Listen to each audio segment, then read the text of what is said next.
That's correct.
This little light of mine, I'm gonna let it shine.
This idea is a bunch of malarkey.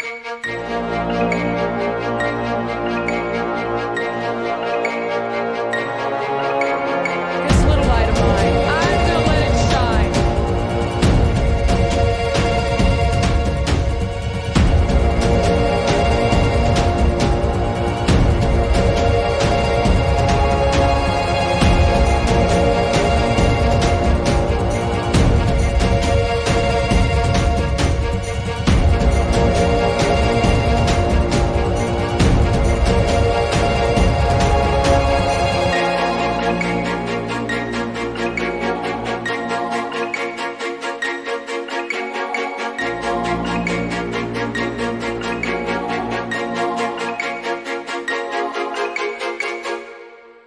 Ding. Okay, I think we're ready, everybody. Wait, I gotta write the date down. What is it, August 9th? That is correct, son. All right, I don't want to mess that one up. This little light of mine, I'm gonna let it shine. This little light of mine, I'm gonna let it shine. All right, your Ben Joravsky show for Friday, August 9th is just moments away. But before we get into that, we need to thank the following unions for jumping on board and helping bring back our program. By the way, I put the on-air light up there. I like that, man. Pretty cool, right? Now I know we're on air. Yeah, finally. All right. I knew you were having trouble with that. All that cursing you do. All right. Not me, man. Those sports writers who were here yesterday, man, where did they come from? Oh, yeah, that Benny J. bonus interview. Get ready for that. The foul-mouthed sports team. Now, they said, like, the S-bomb. That's about it. Yeah, but they're, you would think they would know better. Oh, we're kind of ratting them out right now. All right. Did they go to journalism school? We'd like to thank the following. You went to journalism schools. Oh, but you don't curse that much. All right. The International I didn't go to Association journalism of Machinists and Aerospace Workers, Local 126 and District 8. The International Brotherhood of Electrical Workers, Local 9. And the International Union of Operating Engineers, Local 150. A giant thank you to those unions for jumping on. Oh, my Lord. A giant thank you to those unions for jumping on board and helping bring back our program. And, of course, today's Ben Joravsky Show is brought to you by our good friends at the Chicago Federation of Labor. Is that guy still talking? Guns onto our streets. Okay. The Ben Joravsky Show starts now.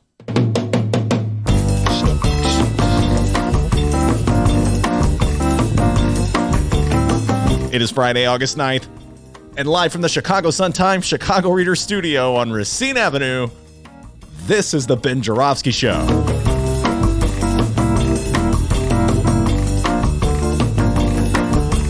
Today on the program, it's another Romano Rundown with Chicago Sun-Times editor Romano Hussein.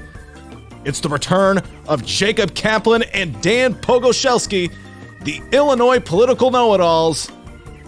Oh, and that's it. We usually have two guests. But I guess, all right, we're good. And now your host, Chicago Reader columnist, Ben Joravsky. Hello, everybody. Ben Joravsky here. We're calling this Trippy Friday. Woo! And here's why. So today I really did get up early, everybody. I usually talk about getting up at the crack of 9:30, but today I got up really early, 7:30 in the morning.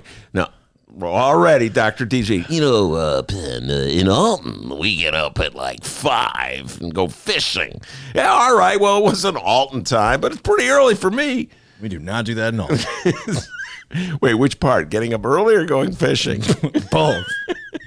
Anyway, where was I? Oh, yes, I had to get up early because I had a doctor's appointment. All right, I'm going to share a few things with you folks. A dermatology appointment, yes, because I had this thing on my nose, and I'm not sure what it was. It was just this thing that's been there forever, and everybody had an opinion about it. Wherever I went, someone said, my daughter, it looks like a wart to me. I mean, she's not a doctor, but, that's what she said. The postman, the mailman's like, Ben, yeah, you got to check it out. It could be basal cell, The mailman's got an opinion about it. Everywhere I went, waiters, random people on the street, it could just be a pimple. Anyway, went to the doctor. Can't they just keep it to themselves like me?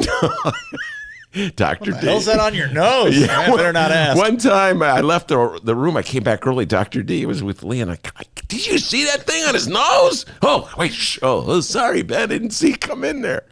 Anyway, so I went to the doctor bright and early. Did I tell you it was bright and early, D? 7:30 in the morning. Good God.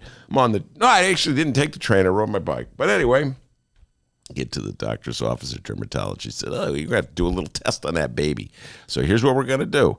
We're going to take a little sample of it. But first, we're going to have to numb the area, all right? This opening is gross. So we're going to have to numb the area. Now, this won't hurt a bit, folks. Whenever a doctor says this won't hurt a bit, get ready. Katie barred the door. Takes out that needle. That really hurt. I'm tearing up. She's like, man it up, wuss. It's a tough doctor, this lady, all right? Anyway, she scrapes off a little bit. She says, well, we're going to go check it out. It's probably not a big deal. We're going to set it off to the lab. So I go on my merry way. But meanwhile, D, it's real early in the morning. I got some time to kill. So I go to a little restaurant down the street to give me a little booth in the corner. How about that? A little booth in the corner. I can plug in my phone. I'm ever on the phone with people, wheeling and dealing and talking. I feel like Michael Corleone or something like that. Some big shot in the corner of a restaurant talking on a phone. Take out my beloved bright one to do my pre-show prep. Right, D? Pre-show prep? Show prep. Oh, you don't need the pre? No. Okay. Show prep. Yeah, I guess you're right. If it's prep, then that takes the pre. Yeah. I always say pre-show prep, though. You're embarrassing us. Learning so much about radio and podcasting. Anyway, so I'm doing my show prep, and all of a sudden the drug hits me, D. It's like, whoa, that painkiller the doctor gave me.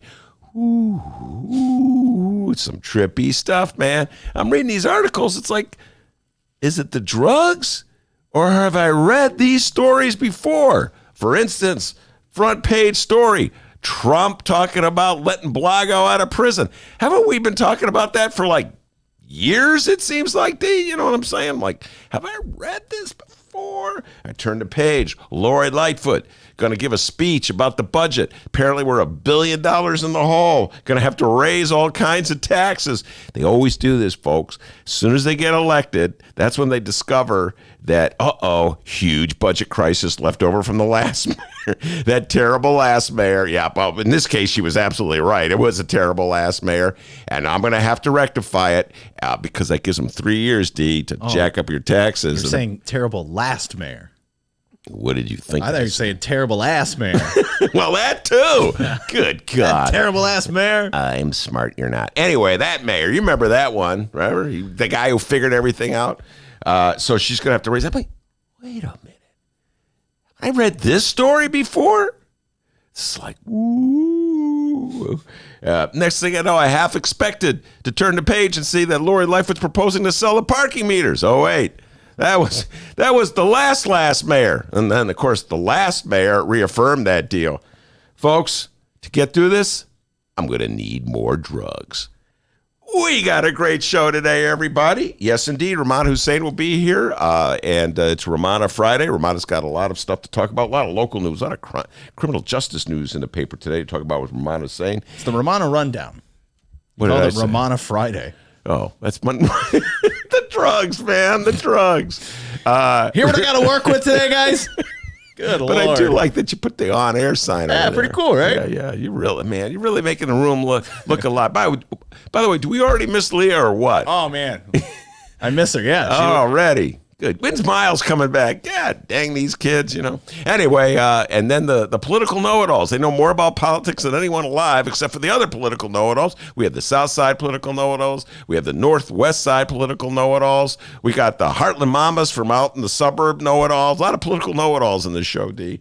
Jacob Kaplan and Danny Pogoszelski will be in the studio talking local politics, national politics, state politics, all kind of political talk. But before we do any of that, the doctor with the news. How's it going, everybody? My name's Dennis. Never been a doctor in my life. Before we begin with what's happening locally this afternoon, heads up, we will be gone all next week.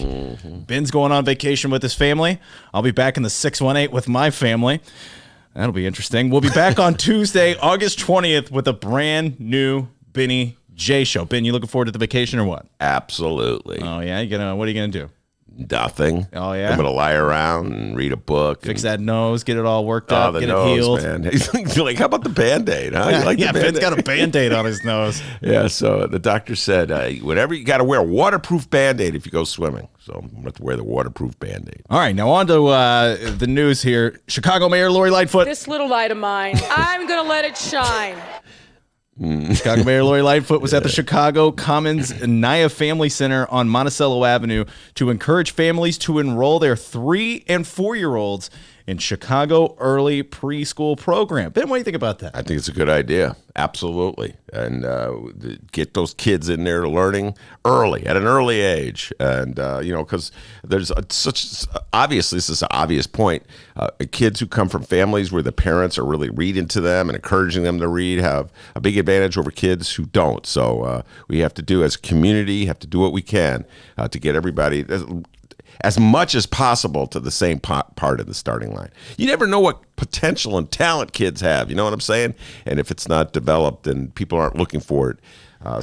Yes, here, a good investment of public dollars. Now, we learned on Thursday that on August 29th, Mayor Lightfoot will be delivering a primetime major speech outlining what she's concluded about the city's financial status and the steps that she's considering to closing Chicago's budget gap. Ben Joravsky, you're old. You've seen a lot of these budget announcements. Any ideas of what we're going to see or hear from Lightfoot? Yes, I'm going to tell you right now what you're going to see and what you're going to hear. I already kind of alluded to it, so I'll repeat it one more time. She's going to blame everything on Mayor Rahm, which, by the way, feel free to do so. because Mayor Rahm blamed everything on Mayor Daley. And Mayor Daley blamed everything on, what was it, Eugene Sawyer. All right. And Eugene Sawyer didn't blame it on anybody because the mayor before him was Harold Washington. And Eugene Sawyer knew enough not to blame things on Harold Washington. But mayors blame things on their predecessors.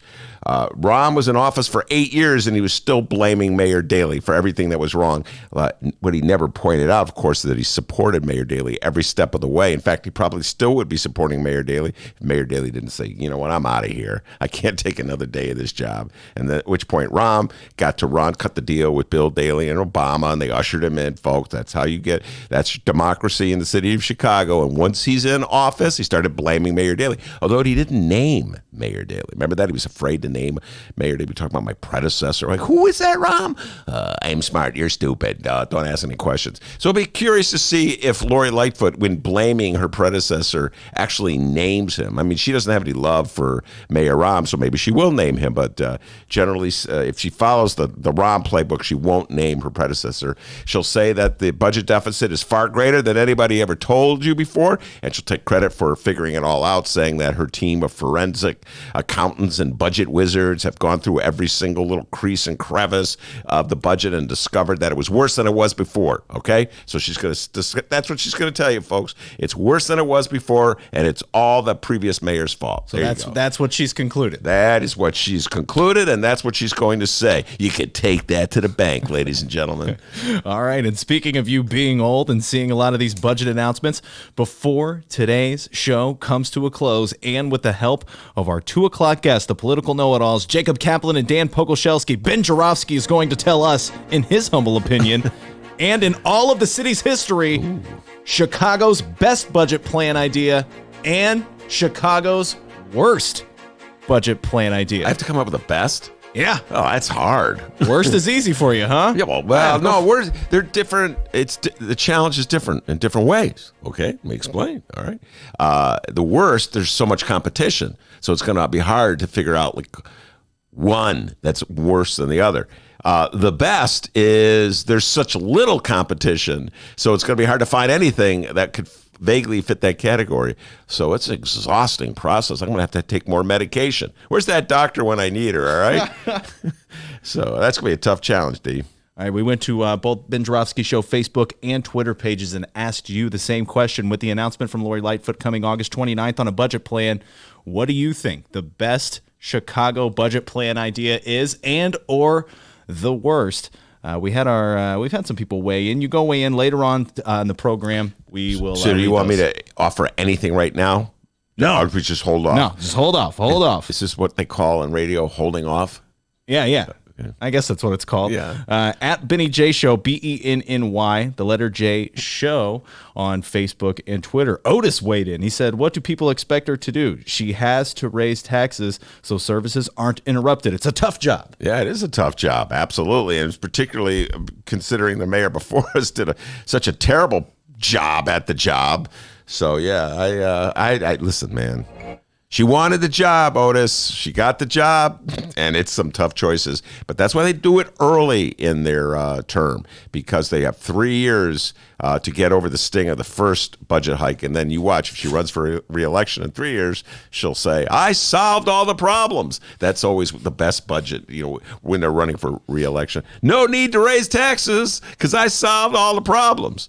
By the way, Rahm raised taxes this go around. Why? He wasn't running for re-election. Duh. It's funny. If Rahm had been running for re-election, he would say, I solved all the problems. No need to raise taxes. Oh, that Rahm was a slick one, folks. All right, now we're moving on here. We got to talk about our governor. I'm J.B. Pritzker, and I'm not a perfect person. That's right, Illinois Governor J.B. Pritzker. Today, Governor Pritzker is once again at the Illinois State Fairgrounds, and once again, he's cutting ribbons. Okay. It's with that butter thing? The butter thing. Wednesday, it was the unveiling of the 2019 Illinois State Fair Butter Cow. It's the butter cow, which has 9 hearts to represent the 9 essential nutrients in milk. That's right. It's made entirely out of butter, and it's a state fair tradition since at least 1922.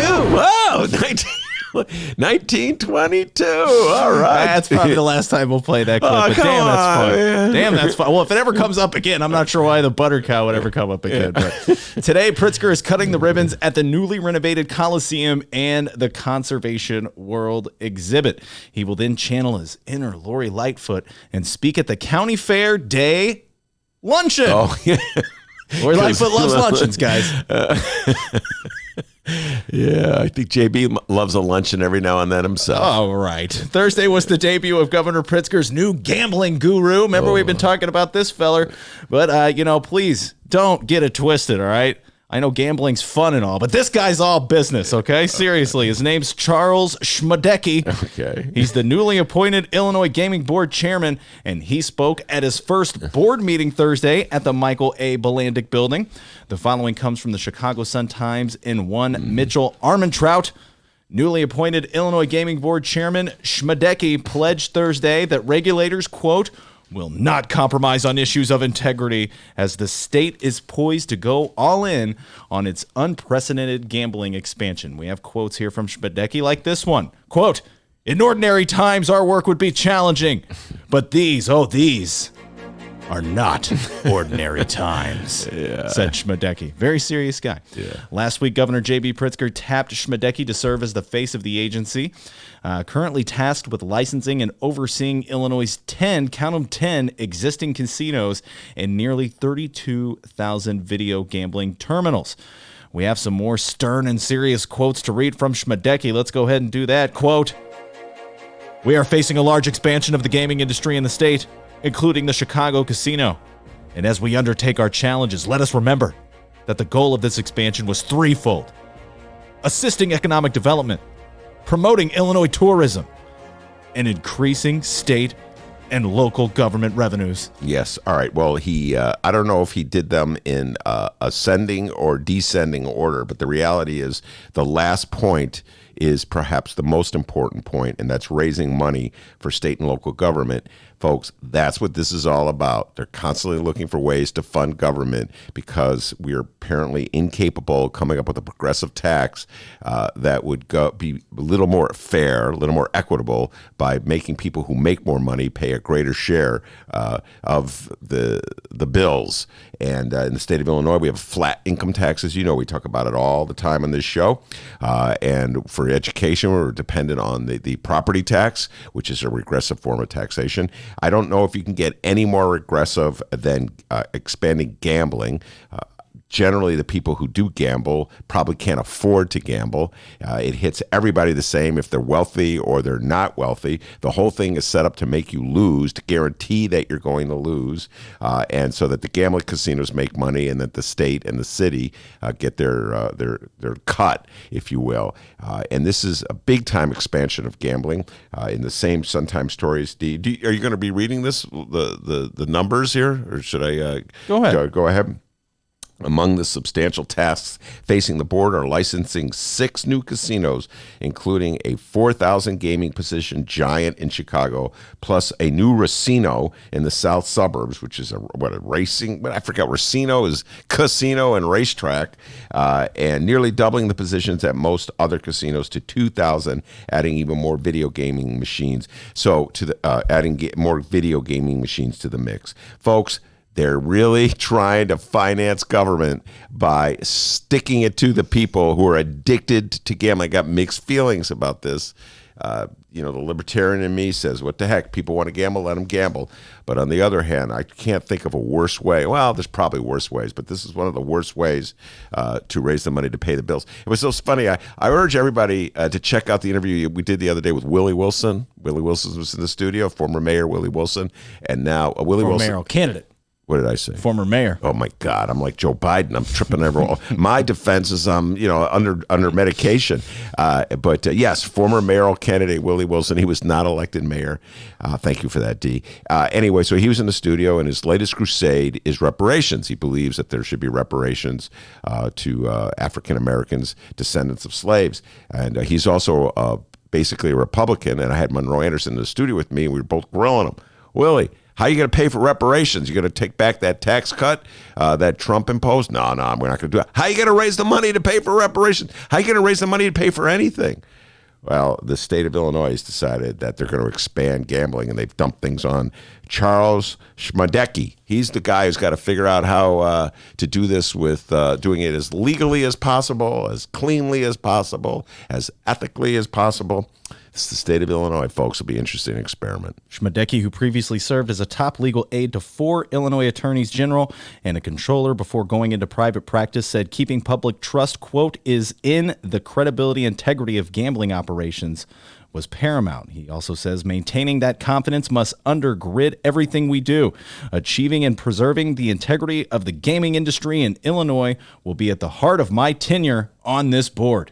All no games, all serious here. Very serious guy. It's all business. And finally, a follow-up on Thursday's top story locally. Only a day after President Donald Trump told reporters that he, quote, very strongly leaned toward giving former Illinois Governor Blagojevich a break from serving the rest of his 14-year sentence for corruption. Trump on Thursday night prolonged the drama of whether he will commute the sentence of imprisoned former Governor Rod Blagojevich, saying in a tweet that White House staff is still reviewing whether to free him. So, Ben, we went from strongly leaning to still reviewing. Yeah, I have no idea what he's up to.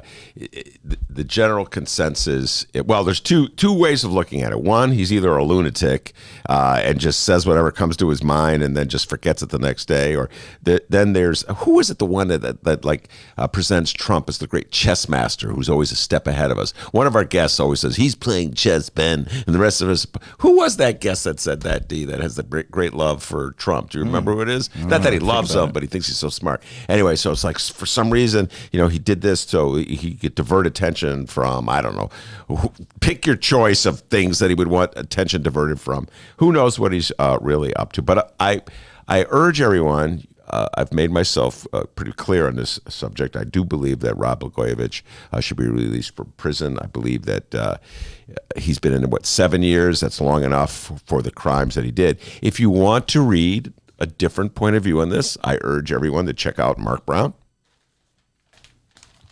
Mark Brown, of course, is a columnist for the Chicago Sun-Times, my beloved Bright One.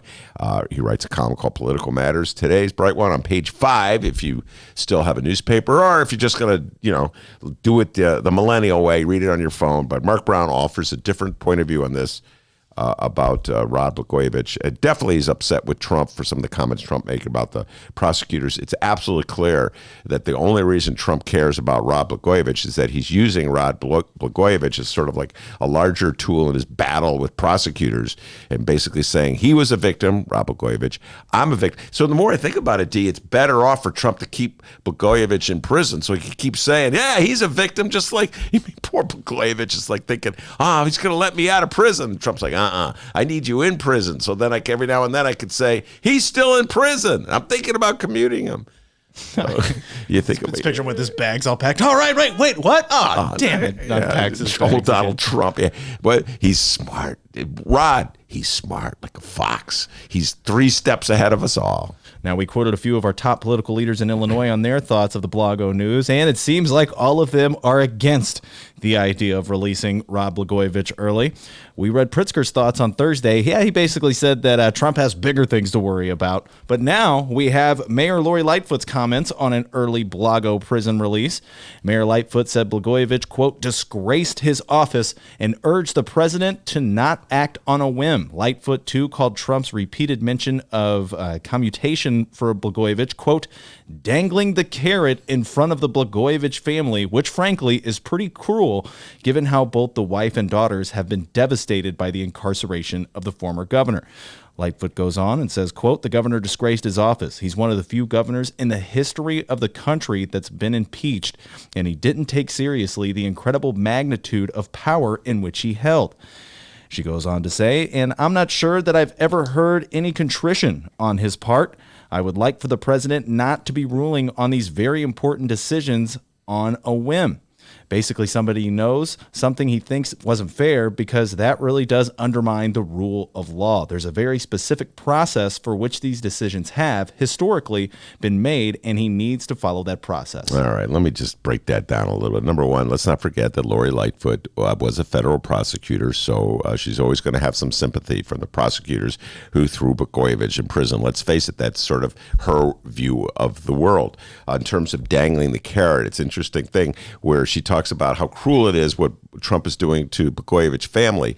Well, I think it's pretty cruel to the Blagojevich family that Rod Blagojevich is in prison for 14 years for a crime that, I don't know, most politicians get, 1, 2, 3 years?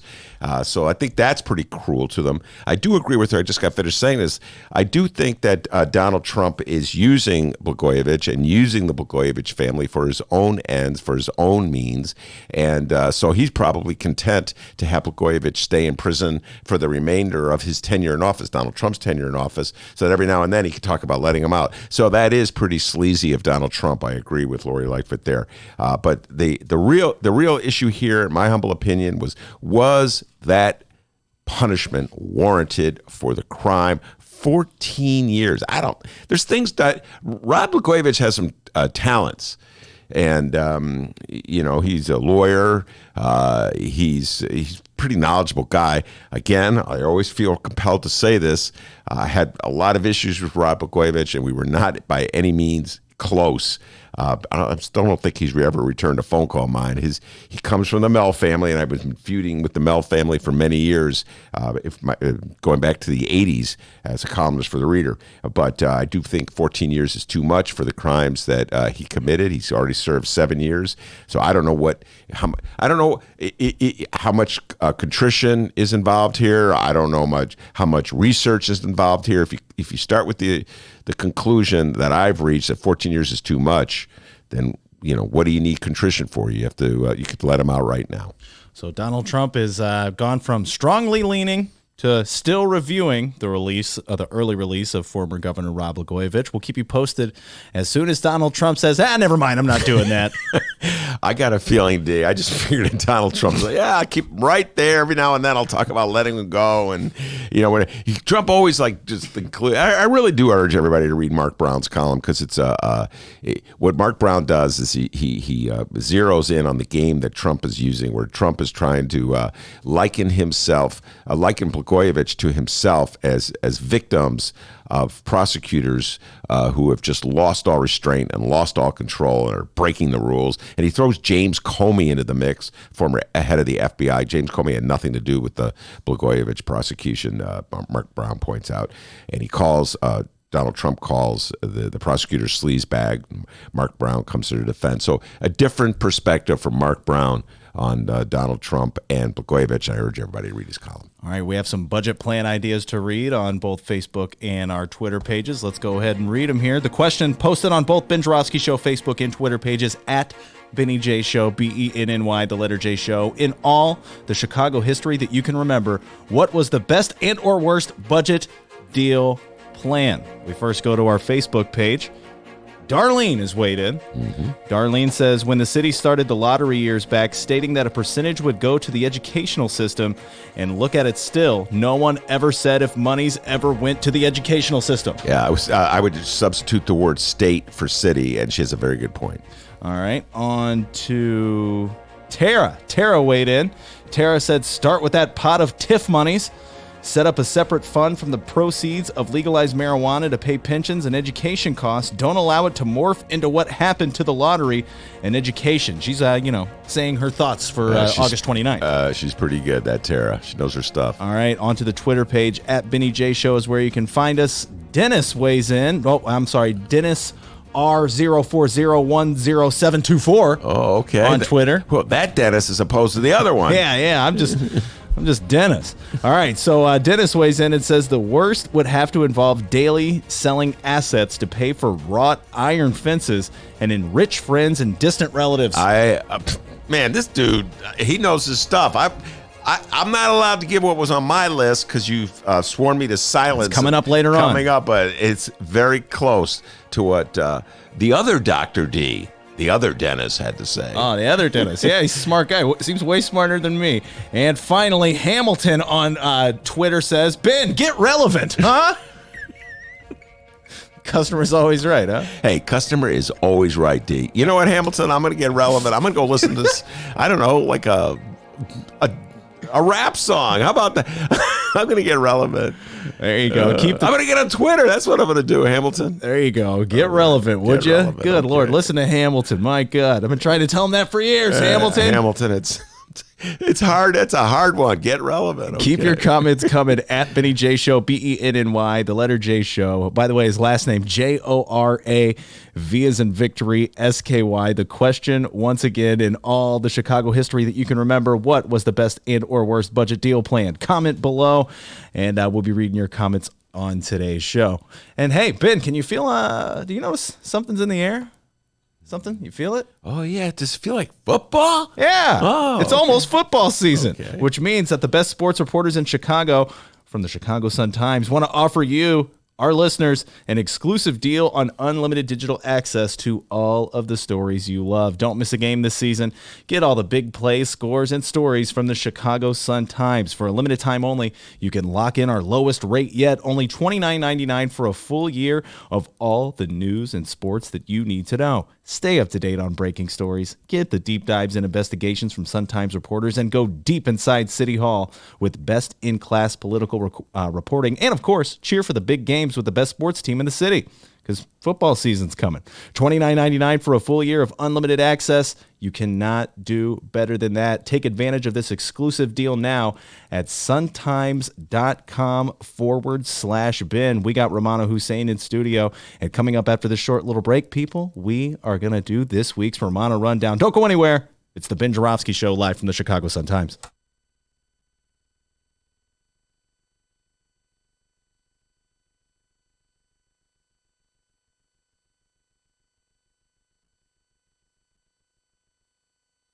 Chicago Reader to get up to speed on what's what in Chicago.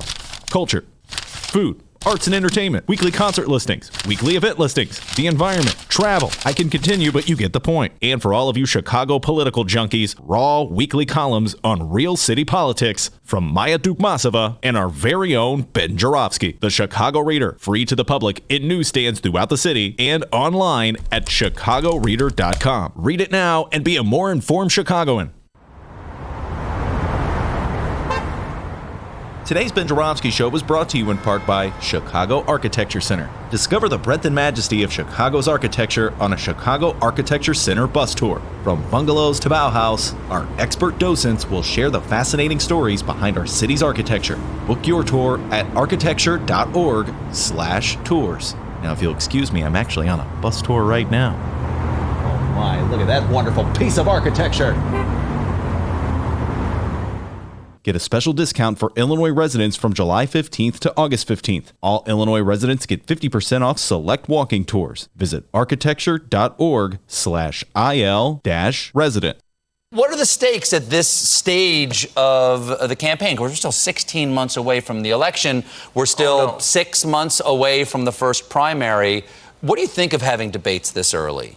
Is it a good idea? Yeah, I think, first of all, take a look at Joe Biden. I think the debates are going to make him a better candidate. And if not, he's not going to be the nominee. But I do think the Now, why do you think that? Because he'll build up a callus? Because he's getting slapped around out there. But he has got... Well, here's the way they slather him with blood and they throw him into a pit of piranhas out there. Yeah. I'm not saying that he can't hold his own. What I'm saying is that they are going for him hard. Here's the thing you got to know. Yeah, they are. But that's good for Joe because he has to prove he can take it because it's not like Trump's going to go easy on you. Mm-hmm. And the second is, if you can't handle the campaign, trust me, it's not like it gets easier in the Oval Office. Mm-hmm. Okay, so how you campaign is how you govern? Now, if you can't handle the campaign, there's a best preparation because that in the Oval Office, it is all incoming 24/7. I mean, Kennedy had this great quote, when you're president, you have to choose between bad and worse. You got to be able to take it constantly. It's coming at you at every way. You got to have really an excellent chief of staff.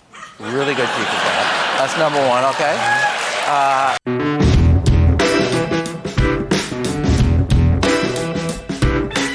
Hey, welcome back to the Ben Joravsky Show. Benny J, take it away. Yes, indeed. Every Friday, Romano Hussein, editor from the Chicago Sun-Times, comes into our little studio for the Romano Rundown. Right, D? All Absolutely. right. And there's a lot of ground to cover, Romano, and so we should dive right in. But before we dive right in, I want to say, we've said this before in the show, Romana is married to a good friend of mine, Mick Dumke, my partner in crime at First Tuesday, and we're going to do a show where we're going to have Romana and Mick. I finally got Mick to agree to do this. Busy guy, Mick Dumke, okay? He made the commitment, so we're going to have... He's really not that busy. Well, he acts busy a lot, okay? I'm busy, Ben. But he's been nice enough to say he's going to show up. So it's going to be fun. I was going to see, when you put Romana and Mick down next to each other, we'll see how much they agree on. We don't agree on a lot of things. Well, we're very different, actually. So. But they're married. What is that? Opposites attract. So anyway, that'll be thank you, August 23rd. I'm really looking forward to that part of the Reader Telethon. But we'll be talking about that show in a little while. All right, Romano, let's start at the top. I was talking about this yesterday. I was obsessed with this story. Still mini obsession, although it seems to have faded from the newspapers, unfortunately, in my humble opinion, because it really was an interesting story. The White Sox wives had a debate on Twitter. Talk about it. On racism.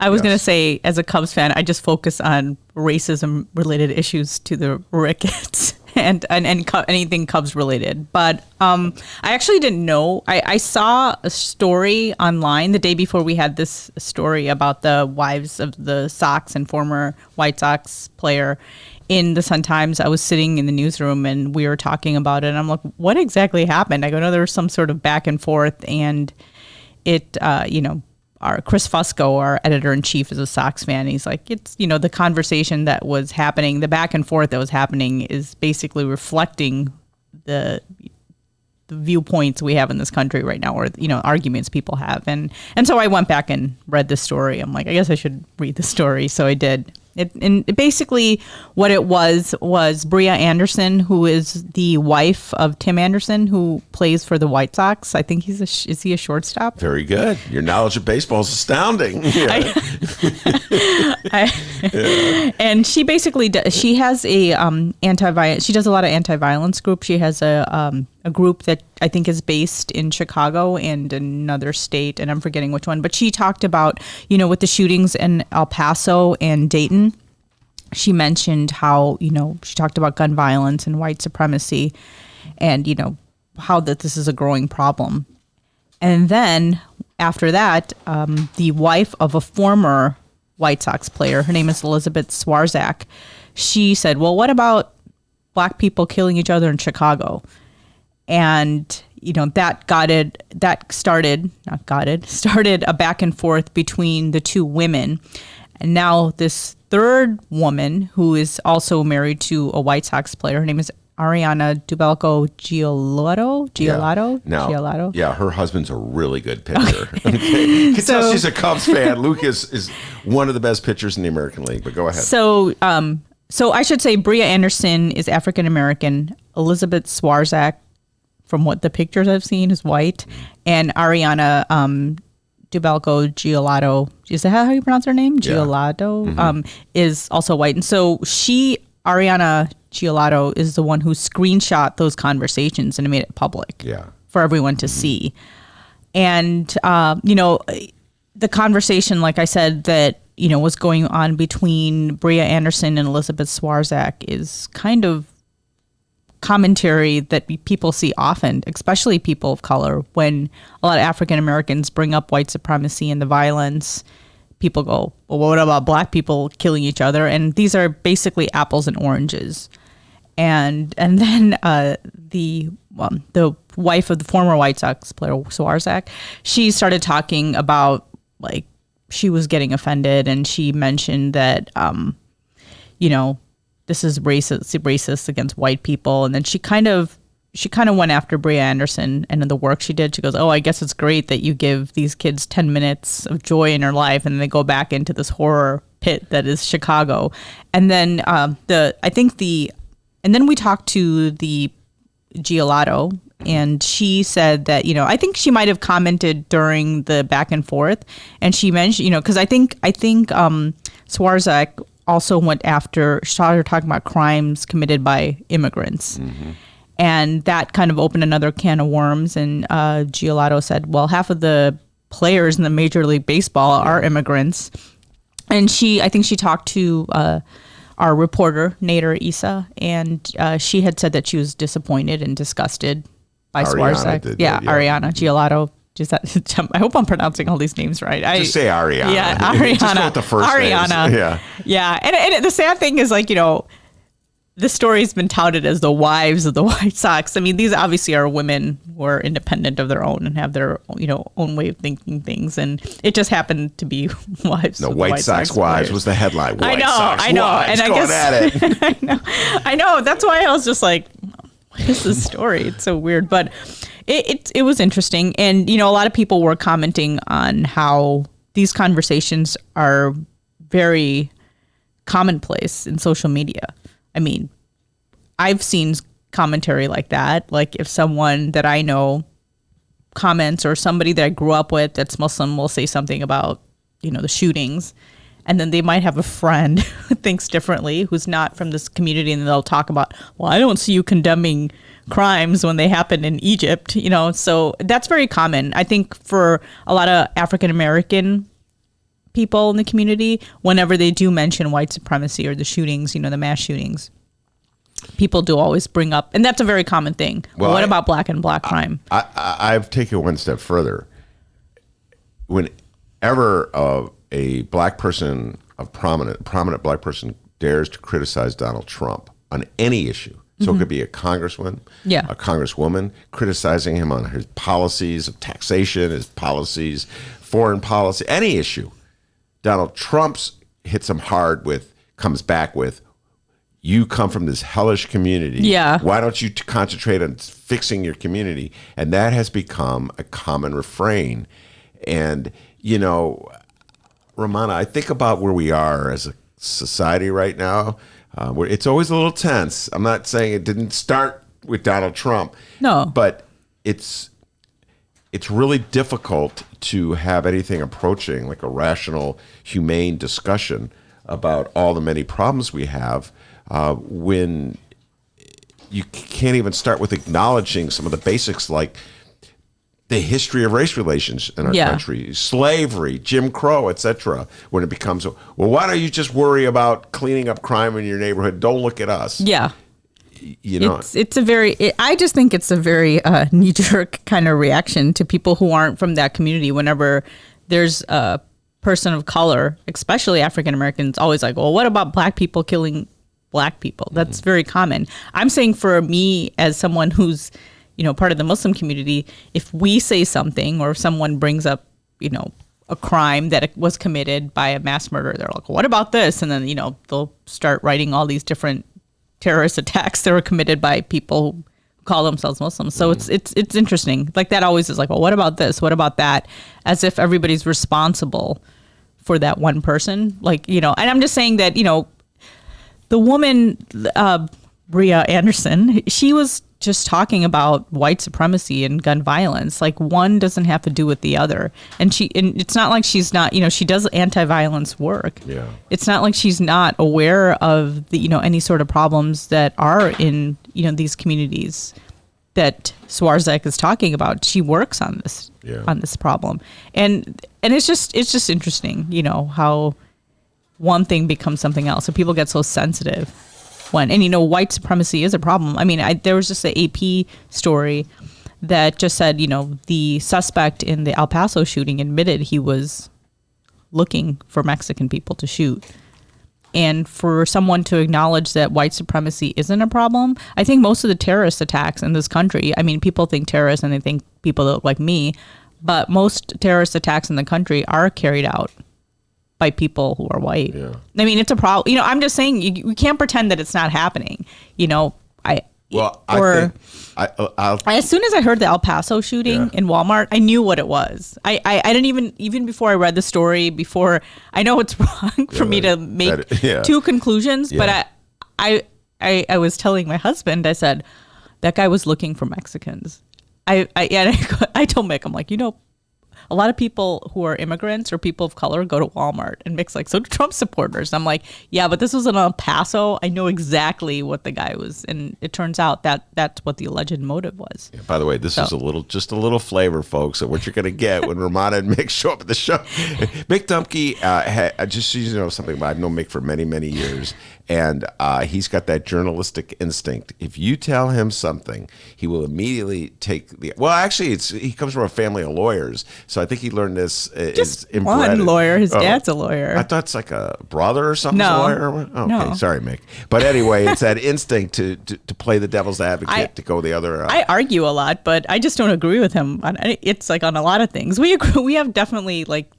Believe in the same things, but we disagree. Well, with here's one point that I think Mick would agree with us on this one, and that is this: there was a counter protester in El Paso who I can't remember his name, but he identified himself as a Marine, and his argument was that this was just a lone gunman who had a mental illness, who was acting on his own, and you cannot in any way link it to rhetoric of Donald Trump, even if the rhetoric of the gunman is very similar to the rhetoric of Donald Trump. And I'm like, well, that's a very benevolent attitude that you're expressing. Were you expressing that same benevolence about Muslims? Probably not. Yeah. I mean, I think only up until recently, every single white suspect or gunman was always considered troubled. And there was always this need to humanize these individuals who commit these acts, and everyone has a mental illness. I mean, nobody who commits these acts is a normal person. Yeah. That's the first thing. But other people who commit these acts of violence are never given the same benefit of the doubt. What if they're mentally ill? Well, they probably are. No, I mean, they are. But that's what I'm saying. But they're yeah. not. They're always said like, well, they're that the shooter of the Orlando nightclub. I think it was a shooter, or no, it was another. It was another one where there was a husband and wife team, and they had. I forgot, but that was in California. Just to give you an example, the reporters went into the home. This is like the reporters. I blame the media for this one, but then they pulled out a prayer rug, and they're like, "Wow, this is a sign of that he was." Becoming this terrorist. And most Muslims have a prayer rug in their homes. I do. It's nothing suspicious. And then they said, then they started digging into his past and said that, he went to Saudi Arabia to perform the Hajj, which is very commonplace. It's a pillar of Islam. So like people just make those connections like, he became radicalized. I mean, maybe he had a mental illness and was using this. So I think now people are kind of pushing away from that. Like people.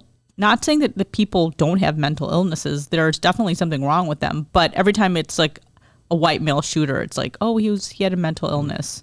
Well, I'm saying these issues are really hard to navigate of course, anyway. It's not a black and white Trump, issue. When you have a president of the United States who's just openly ripping apart wounds and he wants to build a wall. He's saying that he said they're bringing drugs into the country, and every single Mexican is bringing drugs into the country. They're all rapists. So when you're saying stuff like that, how can you say that you're not enabling people who are committing this sort of crime?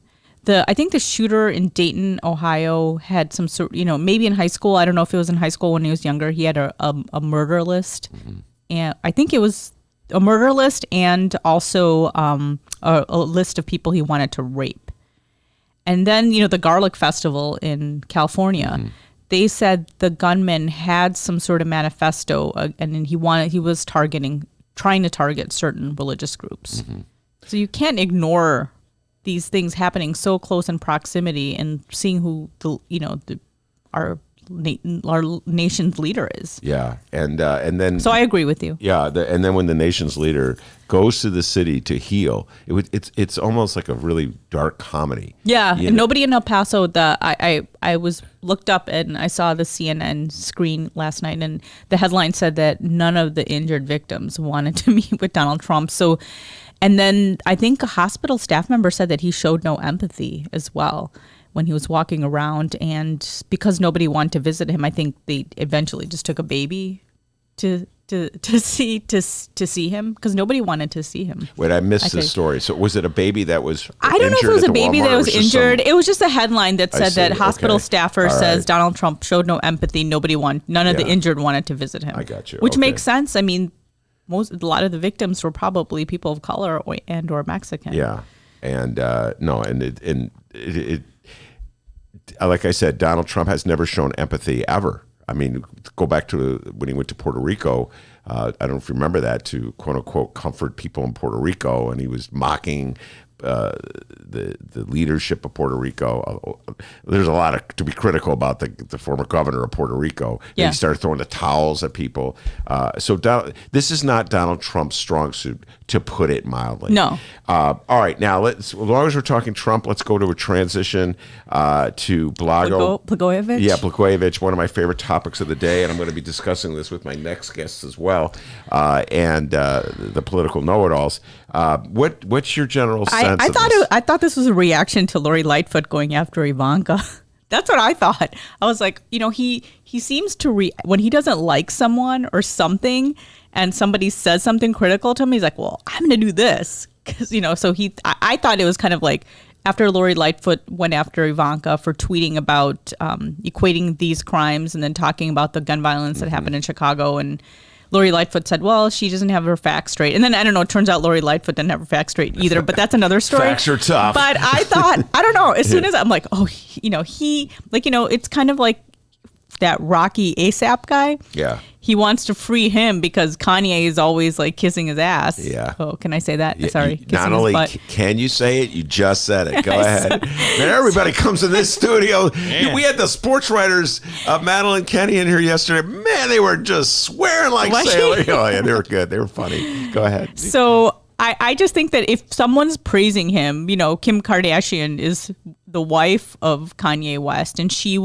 had there was this woman that she was wanted out of jail, and he got her out of prison. And so I just thought, like, Lori Lightfoot's going after Trump, and he definitely doesn't like Chicago. So as soon as she made comments about his daughter getting the facts wrong, then all of a sudden the next day he's like, I'm thinking about commuting Blagojevich's sentence. I thought that was really interesting. It's funny because one of my colleagues at work yesterday is like, oh, I got to remember how to spell Blagojevich again. and I said I actually never forgot, because, one of my first assignments as a 24-year-old at City News, I had to go cover a news conference, and Blagojevich was there. Uh-huh. And I did not know how to pronounce his name. He was a state rep at the time, I believe. Uh-huh. And I went to the news conference, and it was really funny because it was on the northwest side of Chicago, and one of my family friends was there. It was just I forgot what kind of news conference it was, and I had to call up my editor afterward and let her know what happened, who was there. And I was like, Rod, blah, blah, blah, that blah. And I kept saying, and then she's like, you mean Blagojevich? And this person's a friend of mine, but I was like, yeah, how do you say his name? And I did not know how to say his name. All right, here we go. Since you said that, for 10 trivia points, spell Blagojevich. It's Blagojevich. Bingo. That's 10 trivia points right there. I told you, there's certain things that scared me in journalism, and me not knowing how to say his name freaked me out. Yeah. And so that E, it's something about that E that comes after the J that always, I got a lot of dyslexic issues that I deal with my whole life, and I went into writing. That was, I wanted to wonder about that. But I always want to put an E, like the E, I want to reverse the E and the J, so I've so many reader editors over the years have had to reverse it back. I bet if I edited you, I would be able to tell you. Oh my God. Because you would be like, can't this guy spell? I'm not going to mention names, but there's some people where I'm like, oh, this person definitely has dyslexia. I don't want to be mean. Yeah. I can tell. Yeah, I have some issues that which is fine. But a lot of people have. We were talking about Blagojevich. A lot of people do think the 14 years. I think was the 14, excessive. I think a lot of people in the press would probably agree with you. People have written about it, and so I think with this as politics, we have Pritzker coming out and getting mad at Trump for this, but I think deep down a lot of people do think that the 14 years probably was excessive. Yeah, I think it's excessive, and I'm starting to wonder about Donald Trump. Well, that's putting it mildly, but when Donald Trump I'm going to agree with Lori Lightfoot. When Donald Trump every now and then alludes to the fact that he may commute the sentence and then drops it, that is cruel. Dude, either you're going to do it or you're not going to do it. Yeah. And so I think the latest was that they were still mulling it over, but he did mention Patty Blagojevich, who has definitely been on this crusade, fighting, trying to get the presidential clemency after the state Supreme Court, I think or the U.S. Supreme Court knocked it down Supreme Court in 2018. Yeah. So ever since then, she's kind of been asking Donald Trump, and I think his daughter has written about it too. So. All right. Now, speaking of old stories that never go away, would not be a Romano Rundown without a Smollett Gate update. And the chutzpah involved with Smollett's lawyers. These lawyers are unreal. The latest is the city of Chicago. You may remember there's so many many lawsuits, so many legal Mayor Rahm looking for a cheap and easy headline. Had, as he was leaving, embraced this issue, was really mad at Smollett, and had the city file a suit to force Smollett to pay. I think it's over $130,000 for the investigation. Smollett his lawyers countered, asking the judge to throw the case out. Talk about that. That's actually very common for someone to file a motion to drop the lawsuit in a civil suit. So that's not unusual. But because this is Smollett, every time there's something Smollett related, we have to write something, or we write something. So the Jesse Smollett's lawyers called it a perverse tactic, and they said it's unprecedented. They did make an interesting point. So I remember, actually, I was at 26 and Cal when this happened. There was this doctor who was from out of state, said he was attacked on the Riverwalk, I believe. It was somewhere downtown. And it turns out he lied about that case. And then he had to pay the city of Chicago money that was part of the investigation and finding out who did this when it turned out he did it. So Jesse Smollett's lawyer in this motion were saying that Jesse Smollett the actor never admitted that he committed these crimes. So they're saying that it's not the same thing. So for the city of Chicago to put this in their lawsuit and mention this case, they say it doesn't really, it's apples and oranges. Mm-hmm. So it's pretty interesting. I mean, them filing the motion isn't really that, it's not really different. I mean, a lot of people do this. A lot of steps that are being taken, all the different legal chapters of this case are very normal. It's just that because this case has a spotlight on it, every time there's like some sort of movement in the case, we're definitely taking a look at it. Yeah, and I found it an interesting thing that they filed this the appeal. I understand you're absolutely correct. It's just because the city of Chicago makes an accusation doesn't mean the accusation is true, and everybody has their opportunity to find a rebuttal. I get that. I understand that. But the notion that he's somehow innocent because he never... Yeah, but that's what they're saying. Because he never... Well, that's one of the things a lot of people are pointing out to, saying that how come he was allowed... he still paid the city of Chicago the bail money back. Mm-hmm. So a lot of people who disagreed with the way Kim Foxx handled the case, they said this was very unusual. Lawyers are saying this is very unusual for him to be able to do this without admitting guilt. Mm-hmm. And there's a related story, even if it's indirectly related. You mentioned Kim Foxx. In my humble opinion, I've said this many times on the show, Kim Foxx has done a really bad job with the Smollett case, to put it mildly. I don't think she should ever have taken that phone call from Tina Chen. And having taken the phone call from Tina Chen, she most definitely should never, ever, ever have called police chief Eddie Johnson.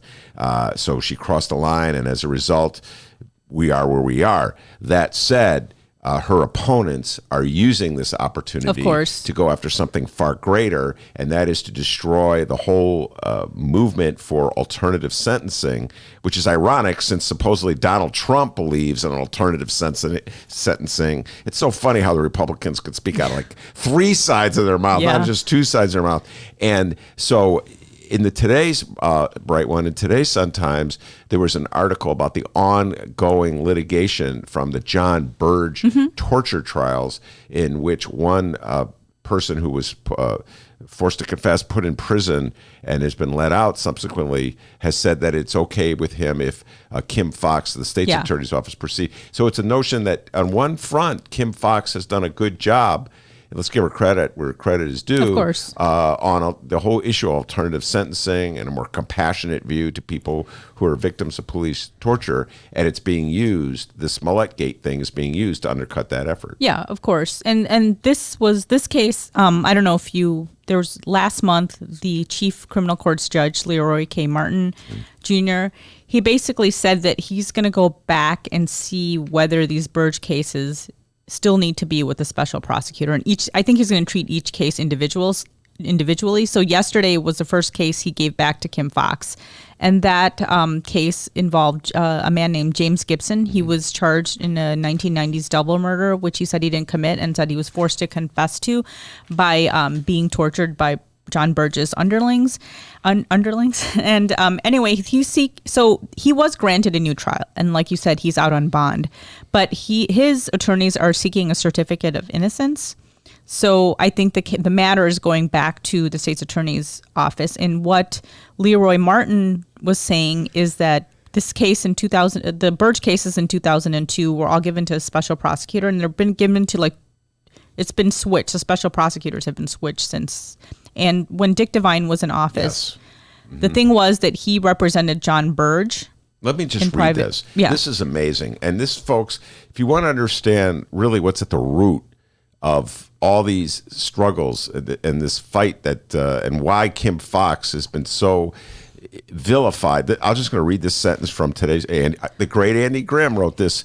Special prosecutors have been assigned to Burge-related cases since 2002 after a judge ruled that then state's attorney Richard Devine had a conflict of interest because he represented Burge when he was working in a private law firm.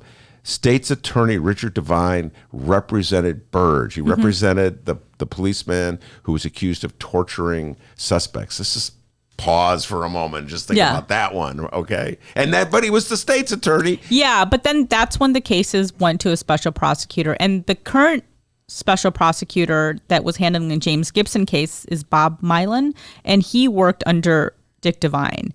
So his attorneys were arguing that there's a conflict there. And Leroy, I think the judge, I forgot from what he said specifically in the ruling, but he basically said that, it's been years since Dick Devine was in office. We can put this back. This case specifically, we can give back to Kim Foxx's office, and that's what happened yesterday. So the John Burge case is very, very interesting. The one thing, I know you're talking about Dick Devine representing him. I covered the John Burge case when he was convicted of perjury at the federal courthouse. Yeah. And it was just very interesting. And I was talking to a lot of reporters who are older than me, and they told me that John Burge was one of those officers that everybody in the press loved. And they said that nobody believed any of these accusations at the time. And it was that reporter, John Conroy from the Reader. And I sat next to him during some of the trial. And, if it wasn't for him, a lot of these allegations wouldn't have come to light. And a lot of the older reporters told me that everybody used to hang out with John Burge. He was very media friendly. A lot of these reporters that used to cover crime used to hang out with him. Not saying that they were friends, but they would go out for a beer with this guy. And so it was unfathomable when they heard about these allegations. So nobody really pursued him. Yeah. These are veteran reporters who told me that. They're he was really popular guy. Those with the reporters. Those are the kinds of stories reporters tell other reporters, but they don't usually tell the public. Yeah. It was a very interesting case. You were just a baby journalist. I wasn't really. It was 10 years ago. I wasn't a baby then. I don't know. Right. I wasn't 10 years ago. It was because Natasha Korecki, the then federal courts reporter, was covering was she covering Blagojevich? Or yeah, was she it? was. Natasha might have was been big with Blagojevich. But I think one time I used to cover for her when she was covering the George Ryan case or the Blagojevich case, and there's another big case happening. They would send me there, and I would cover those stories. All right. We're running out of time. Here we got our next two guests sitting here before we let you go. Romana's recommendations. What you got? Well, I was going to tell you I did see Once Upon a Time in Hollywood last weekend. 2 thumbs. Way up. I gave it a week 3 stars. I thought it was Wait, good. why do you have to put the weak in there? It's either 3 stars. Because it was like, oh, it's good. I think Tarantino's a very good filmmaker, and I thought he captured the time period very well. But I knew what the criticisms were, so I was like probably going to agree with them. You know, like the Sharon Tate character, Margot Robbie, didn't really talk. She was just kind of like someone in the background. But I do like Leonardo DiCaprio, and I like Brad Pitt. I think they're both good actors. I think DiCaprio is a really good actor. All right. So I did like that. Okay, my recommendation was a movie that didn't come out yet, but I know I'm going to watch it. It's called Blinded by the Light, and it's made by the same director who made Bend It Like Beckham. That's probably her most famous movie in the United States. She also did this movie called Bride and Prejudice, which didn't do as well. But it's based on a memoir that I just finished up by this journalist named Sarfraz Mansour. And he grew up he's actually the same age as I am, Generation X. He grew up in the 70s and 80s in England. And he talks about, I think the book is basically about him growing up as a child of immigrants, and his father was like, you know, a working class guy, and he ends up loving Bruce Springsteen and becomes a huge fan. He talks about how Springsteen kind of, you know, spoke to him, and he talks about how like he ends up like coming to America because he wanted to see Springsteen, and him and his friend, and they're both South Asian, so it's kind of funny how everybody was loving New Wave, which is really funny because the first time I was introduced to Springsteen was in '84 when he did Dancing in the Dark. That was the first video I saw of him, and I didn't know who Springsteen was. And I'm like, oh god, this guy's so cheesy. So I was into New Wave, and I actually, my younger sister was really into Springsteen, and I saw Springsteen in the E Street Band in the late '90s, and I've been a fan ever since then. So I've been to like 10, 12 shows. But this guy, the author, has been to 150 shows. So the movie is a coming of age movie based on the South Asian guy and who loves Springsteen. Yeah. So Springsteen, you know, gave a green light. He read the book, and you know, this guy bumped into him. Like he used to like hang out at these concerts to see Springsteen. He'd come to America to see Springsteen. So it's the book was interesting. I could relate to some of it. Some of it was definitely a little different because my father, I definitely was not. You know, he had to work as a young teenager. I was totally privileged. So, you know, but some of the stuff, being a child of South Asian immigrants and particularly Muslim, I could definitely relate to it. So I think it's pretty cool. So that's I'm looking forward to it. And I've seen so many of the previews, and the one where the British South Asian dude comes to the United States, and you've probably seen this preview. Yeah, that actually really happened. But not when he was like right after 9/11. In the movie, he's like 16. I think he's around the same age, but you know, they obviously have to like change a few ththings. But he was right after 9/11. He was talking about how he was scared and to be like stopped at the airport.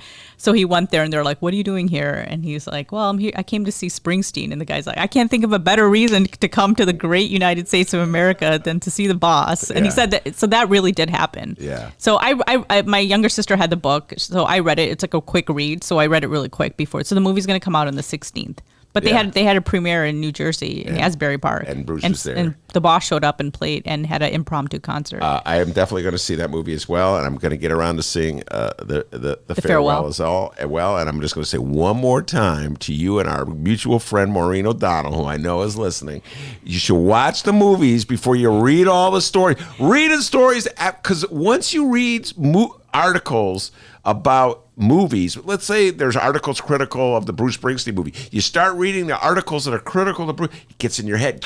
No, but Tarantino has like specific issues. Tarantino has issues. We all have issues. He has some real issues. But I'm just saying, when the people go, well, I read this article, that, well, go see the movie. Anyway, all right, that's me and that movie. Romana, I'm not going to see you for a week because I'm going on vacation. Have fun. I will have fun, and we'll see you the week after that. You'll be appearing with us at the Reader Office when we do the special Reader Show with Mick, and that'll be a lot of fun. Romana and Mick, and you'll get to hear where one thinks one thing, the other thinks the other thing, and then you can weigh and judge them. Anyway, Romana, thank you so much. Appreciate you coming in as always. Thank you. All right, we got the political know-it-alls on deck, getting ready to talk politics.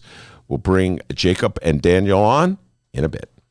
Hey, everybody, what you're about to hear are the piano stylings of Jeff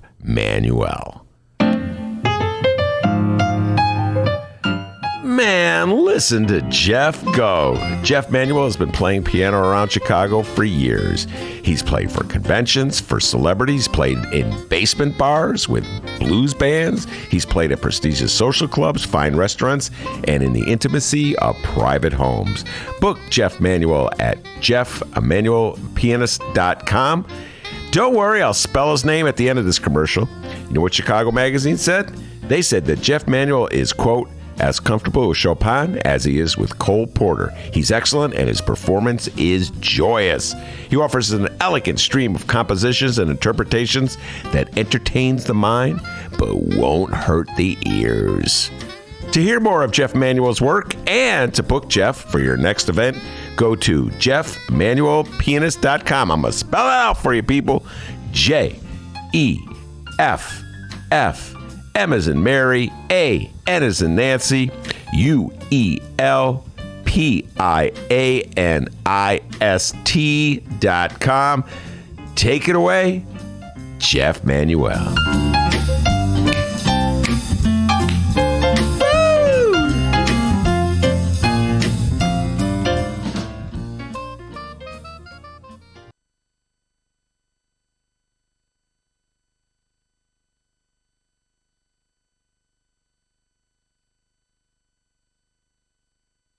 In 2010, you petitioned the USDA to keep frozen pizzas in school lunches, therefore allowing for the sauce to be counted as a vegetable in order to support the business of a Minnesota frozen foods company. Amid the obesity epidemic that has plagued this country for decades, to what extent do you believe that the financial interests of corporations in your home state should outweigh the health of Americans' next generation? Okay, well, that's a big question. Thank you. First of all, I made clear in a New York Times article a few years later when I was asked about that it was just a letter that I had sent. We were in the middle of the downturn, and it was a little more, I would say, complex in terms of the language, but it's a fair criticism. And so I said I regretted sending that letter. It was about trying to keep a company afloat in a really small town that employed a bunch of people. But I think that nutrition is paramount for this country, and that's why way before I was running for president, I said that was a mistake. All right? So let's... It's the butter cow, which has 9 hearts to represent the 9 essential nutrients in milk. That's right, it's made entirely out of butter, and it's a state fair tradition since at least 1922. Hey! Playing now at Steppenwolf Theater, the world premiere of Ms. Black for President. It's inspired by the true, that's true as in it really happened, TRUE story of Joan Jett Black, America's first drag queen presidential candidate. You know who created it, D? No. It was created by Tony nominee Tina Landau. Oh. And you know who else created it? No. Oscar winner Terrell Alvin McCraney. You know him, Moonlight. Oh, yeah. For tickets, visit steppenwolf.org. That's Steppenwolf, like the rock group from the 60s. Hang tight, millennials.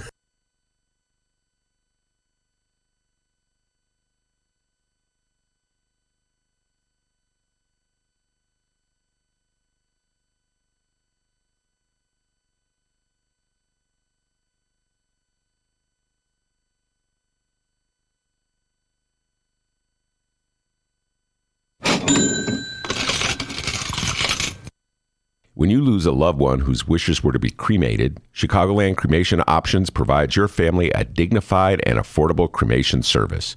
Chicagoland Cremation Options helps you bypass the expensive overhead of a funeral home or cemetery by streamlining the cremation directly. It saves you sometimes thousands of dollars. Chicagoland Cremation Options Crematory, just south of O'Hare, 5 minutes west of Chicago. It's a family-owned business operated by my good friend Douglas Klein. You can find them at chicagolandcremationoptions.com. One more time, chicagolandcremationoptions.com. All right, everybody. Hour number 2 of your Ben Joravsky show for Friday, August 9th is just moments away. But before we get into that, we need to thank the following unions once again for jumping on board and helping bring back our program. First up, it's the International Association of Machinists and Aerospace Workers Local 126 and District 8, the International Brotherhood of Electrical Workers Local 9, and the International Union of Operating Engineers Local 150. A giant thank you to those unions for jumping on board and bringing back our program. And, of course, today's show is brought to you by our good friends at the Chicago Federation of Labor. Hour number 2, let's go. Wait, well, okay, let's go.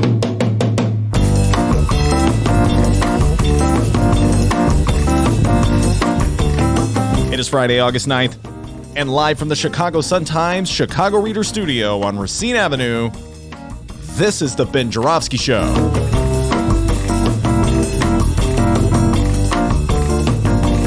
In this hour of the program, it's the return of Jacob Kaplan and Dan Pogoshelski. Around here, we call them the Illinois political know-it-alls.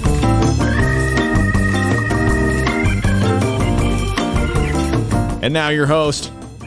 Around here, we just call him that guy getting water in the water fountain by the women's room.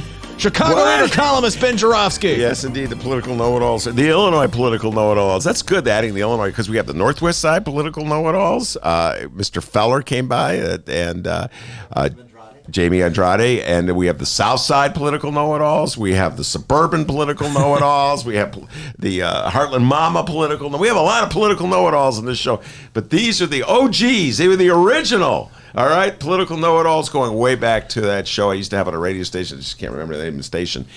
Before we bring Jacob and young Daniel on, D, what you got for me? It was WCPT 820. Oh, okay, yeah, so oh yeah, oh thank you. You got fired. Oh, and just a little inside joke we have here on the program. The water fountains here at the Chicago Sun-Times are placed so poorly, right by the women's bathroom. So anytime you go to get a drink of water, someone comes out of the bathroom and you look like a weirdo. So that happens to me too. So, all right, we do have some updates here. First up, we have some 2020 presidential candidate updates. Yeah, I know, right? Kirsten Gillibrand. Ben, you know her, you love her, right? Well, I know her.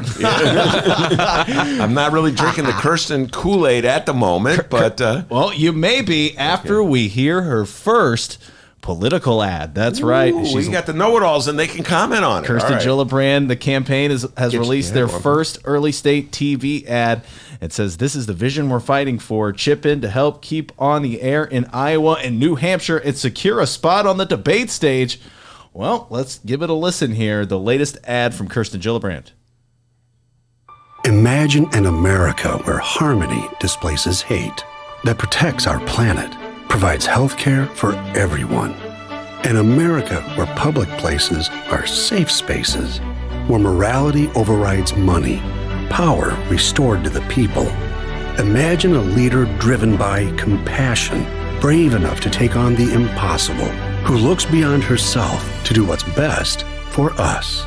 I'm Kirsten Gillibrand, and I approve this message. Well, that wasn't bad. No, that's playing in Iowa as we speak. And New Hampshire. Oh, and New Hampshire. Interesting. Yeah. All right, one of the things we're going to do with Jacob and Daniel is go through the schedule of the primaries and see which one has the significance. I just had one comment about that last ad that we listened to.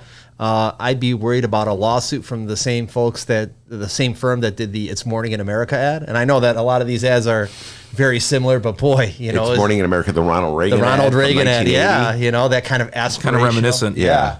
Definitely, especially as like, I mean, to me, it's almost like watch out for the ambulance chaser lawyers. It'd be like, hey, we got to find this, get a lawsuit on. Yeah, actually, I get what you're saying with the music building up. Oh, totally. And the voice, even the timbre of the voice was so similar. You know. Jacob, what'd you think of it? I mean, it's a good ad. It's kind of generic. Yes, it is. Very generic. Not surprised, to be honest. You're not surprised because of the candidate? Yeah, this is kind of what I would expect from her campaign. So, I mean, it's if people are looking for just stability and I'm going to be somebody who you elect and you don't have to, that isn't in the news every day, I think that's what she's kind of aiming at there. It does that job, but I'm not sure if it's going to stand out really. Yeah, no, I don't think it stands out at all, to be honest with you. And that's by Kirsten Gillibrand. That to me is I haven't had you guys on since the debate. It's been a while. So many times about the debate because you were out of the country we missed a segment. Yeah, this guy was also in Stockholm. Yeah. and well, out of the country. Okay, They've gone so long they haven't heard our new drop-ins. That's correct. That's right. This idea is a bunch of malarkey. Yeah, it's Joey B. But when you have 25 people running and 20 are on a stage, 10 on one night and 10 on the other night with the debates, you really have to do something to make yourself known. And to a certain degree, Elizabeth Warren, Bernie Sanders, Joe Biden obviously come into the race with an advantage. Kamala Harris in that first debate delivered that strong punch against Joe Biden that elevated her prominence. Kirsten Gillibrand has been unable at this point, I'm just speaking it right like it is, to sort of break out of the pack. And I'm not sure this commercial will do the... No, she obviously, as she said, wants to make sure that she polls well enough to be in the next debate. So trying to stay relevant by putting this out there. All right. Dee, do you have any more updates? Because he just gave me something I'm going to ask him about. Well, the less of an update, more of a question. Today's big question that we're asking on both Ben Joravsky Show Facebook and Twitter pages.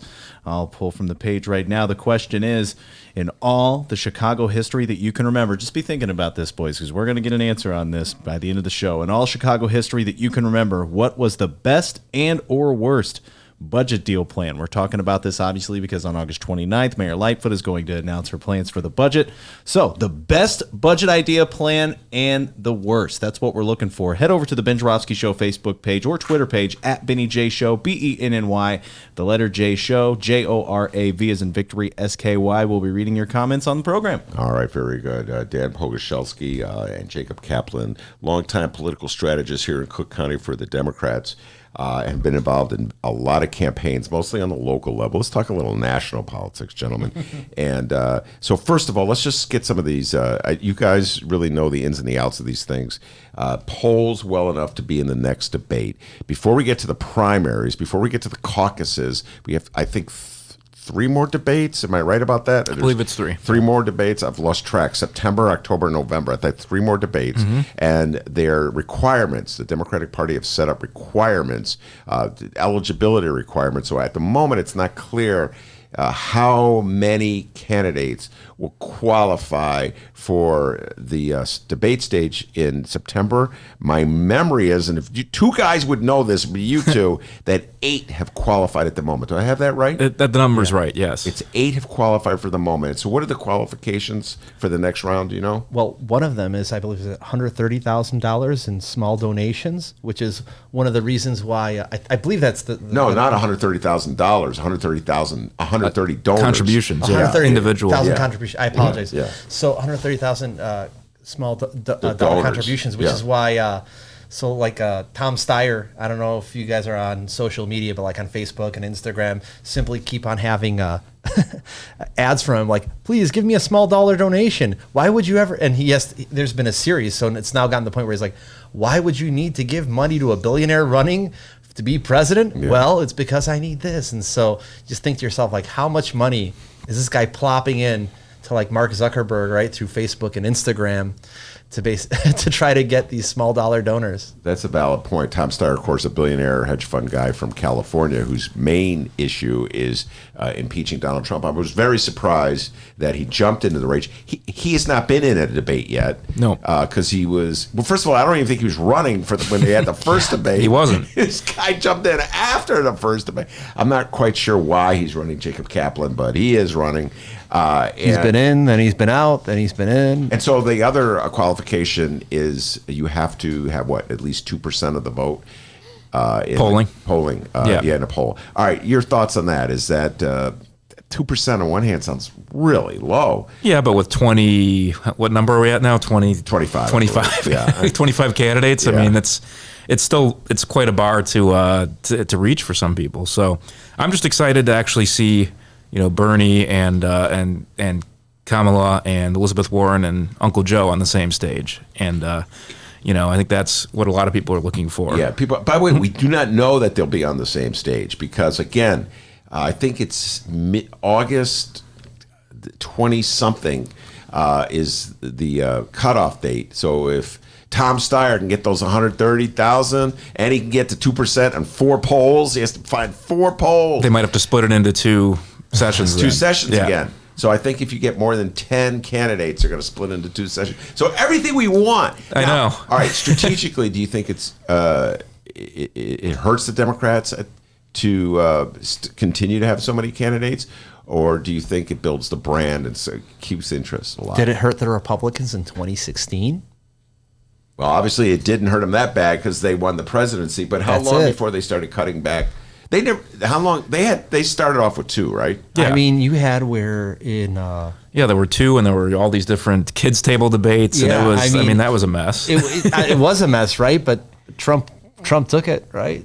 He took the presidency. Yeah. So do you know when it was that? I mean, you had, wasn't it in February and April of 2016 when you had the famous debate where Chris Christie pulled a suicide kind of rhetorical offense on Marco Rubio, right? Who everyone was really assuming at that point, a lot of the pundit class was assuming Marco Rubio is going to take it after Jeb Bush imploded. Yeah. And you still had like 17 people, I think, at that time on the debate stage for the So Republicans. in other words, this is the new norm. Seems like it, yeah. Especially, one of the changes that we've seen is that, and this environment made it possible for Donald Trump to rise, is that it's become more like the debates have become more like a reality show. And Donald Trump really realized how you have to go for the sound bites. Why is nobody talking about Kirsten Gillibrand? She's kind of, it's like, it's not bad, but it's not good. It's kind of generic, right? And in today's media saturated environment where everyone's like, oh my God, did you see this? Especially as that's ratcheted up under President Trump. I mean, everything that we're talking about, that whole cheat sheet you sent us, could be gone as long as we get a tweet like, oh, Blago's been commuted. And all of a sudden we're going to talk about something else. Yeah. And that's equally true about the debates. Do you think the format, Jacob, benefits any one particular candidate for the Democratic Party? No, it doesn't benefit a particular candidate. It certainly benefits the people that have no real intention to run for president and are just trying to raise their profile and name ID to get a CNN spot or show or something down the road. I mean, let's be honest. I think 10 of these candidates at least are not running for president, really. So that's to my mind the issue with doing this sort of format. Personally, I think it makes more sense to have some sort of benchmarks for polling that you have to meet to be on the stage in these situations. But I don't know. Some people think differently. Do you think they should go to a format where you have the grown-up table and the child table? So in other words, if you're above, let's say, 5% in a poll, 5%, you get to be with Biden and Warren and Bernie, etc. If you're below 5, you're at the kids' table. Yeah, everybody can be at that one. That's how the Republicans did it. Yeah, it is. I mean, I don't know, but then everyone complains about that format. People are never going to be happy. Yeah, I thought that this format was actually pretty good, where you mixed it up. It really gives the opportunity for people to shine that people might have not been expecting to. Like, would Julian Castro have done as well if he didn't have that opportunity? Because I don't believe that he was doing very well in the polls, and there were voices that were saying that he should drop out, and yet he had a very solid performance. And so I think that there's a good argument to be made to have more voices. All right, so these are the debates. We're stuck with. It's not like they're going to listen to my show and listen to you two guys and change the rules. We're stuck with these rules. We're probably going to have 2 debates in September. My guess is that enough candidates will meet this threshold that they'll survive. Are there any candidates that surprise you that they've done as well as they have? Any particular candidates come to mind? Good question. I mean, I've gone back and forth on some of these candidates. I mean, I think I was surprised. It's not necessarily that anybody that was less well known surprised me, though. I think you saw a little bit of that in some of the candidates that were polling really low. But I think Bernie did really well in the last debate, I thought, and I didn't expect him. Wrote the damn bill. Yeah, He wrote the damn bill, yeah. It's been interesting to see the prime time, the top candidates, and how they've kind of ebbed and flowed. And Biden did terribly in the first debate, did better this time around. So that's what I found most fascinating about these, is just seeing the candidates, at least the ones that are doing well polling wise, and how they've changed. How each debate is different. So it's kind of like watching Muhammad Ali. You know the guy's going to be doing well, but boy, there's a lot of drama and suspense as you watch him duck and dodge. Yeah. Well, I got to tell you guys, Marianne Williamson is the one who's. You wanted me to mention her name, I'm sure. Yeah. I was just wondering, you guys flunked the test. Yeah. But Marianne Williamson, I'm not just saying this because my good friend old Kitty Kurth and Kevin Lampe are working for her. First of all, the first debate, she was so different. And, she brought on a lot of criticism of herself. A lot of people mocked her. Romano, who comes to the show every Friday, was making fun of her. So it sounded like a Beatles song. And so a lot of people were making fun of her. But in the second debate, she had that answer on reparations was so powerful for me. And we played it a lot. I don't know if you heard it or you know what I'm talking about, the 40 Acres and the Mule one. And she was just so passionate and just so unabashed about saying what she was going to say. It was just a declaration, and that impressed me. I would not be surprised if she survives, gets stronger. There's always a surprise candidate. There's usually a surprise candidate. Who was the surprise candidate? I'm trying to think. Back in 2000, Howard Dean. Yeah. Yeah, and nobody saw that coming until didn't see the scream coming. The scream coming blew up in Iowa. But I would not be surprised if she continues to make it through the ranks. Yeah, I wouldn't either. I don't know. I'd still find it hard to take her really seriously. I guess it's nice to have, and she's made some good points, as you said. So I understand that it's nice, it's maybe a voice that's nice to have on the debate stage, but sometimes I'm just so utilitarian in these things. I just only want the really serious candidates on the stage, the ones that can actually be president. I actually had a question for you, if you don't mind me asking, Ben. Go ahead. How did you feel that Kamala Harris did in the last two debates? You mean the last debate? The last two. Well, the only two. The only two. Well, that's true. Yeah. All right. Yes. Okay. I have a confession to make. After debate number 1, when she went after Biden, I was feeling the Kamala Harris wave. I was talking about drinking the Kamala Harris Kool-Aid. Hold on, I'm going to have a little right now. Wait, that cup's empty. No, there's still a little Kool-Aid. Just a little. Yeah. Okay. And so I was really feeling it. And I started reading about her and her background. And I saw some of the inconsistencies in her rhetoric now and her record as Attorney General in California. So I was really curious come debate 2. How she would respond. And I was also noting that this is a telltale sign in a politician where she was backtracking a bit. In debate 1, they made him do a show of hands. And the question to him, how many here think people should have to give up their private insurance for a Medicare for All plan or a single payer plan, what have you? And she raised her hand. Immediately, she started backtracking. So I'm like, healthcare is going to be an issue for Kamala Harris. Sure enough, debate 2, she stumbled so badly on healthcare. And Dan and Jacob, I just think this is a fundamental issue that is the Democrats' strongest suit, and they should speak with one voice on this issue and not try to be everything to everybody all over them. I'm not saying it's easy, and that's why I think Bernie is so strong right now, because he doesn't mess around. He doesn't try to on one hand this, on one hand that. He's been consistent. He's been consistent from the Exactly. get-go. And Kamala, that's where she, in my opinion, really stumbled in that. She was going down that Clinton path, that Obama path, where, well, we're going to have this, we're going to have that, it's going to be this. And people are like, huh, what? I can't find. So right now, Kamala has fallen a bit on my list, and Bernie's back up number 1. That's my view. And what's your? How do you think of it? I'd always kind of, after her very strong performance in the first debate, I myself was wondering when the fact that she was a prosecutor and all of that is really going to manifest itself. And you saw that the chinks in the armor, right, really manifested themselves. And you're just wondering, as time goes on, right, if she's going to be able to sustain that. And I think there are serious questions that we all saw. I agree. That's another example of going up really high in the first debate and then kind of falling flat in the second. Mm-hmm.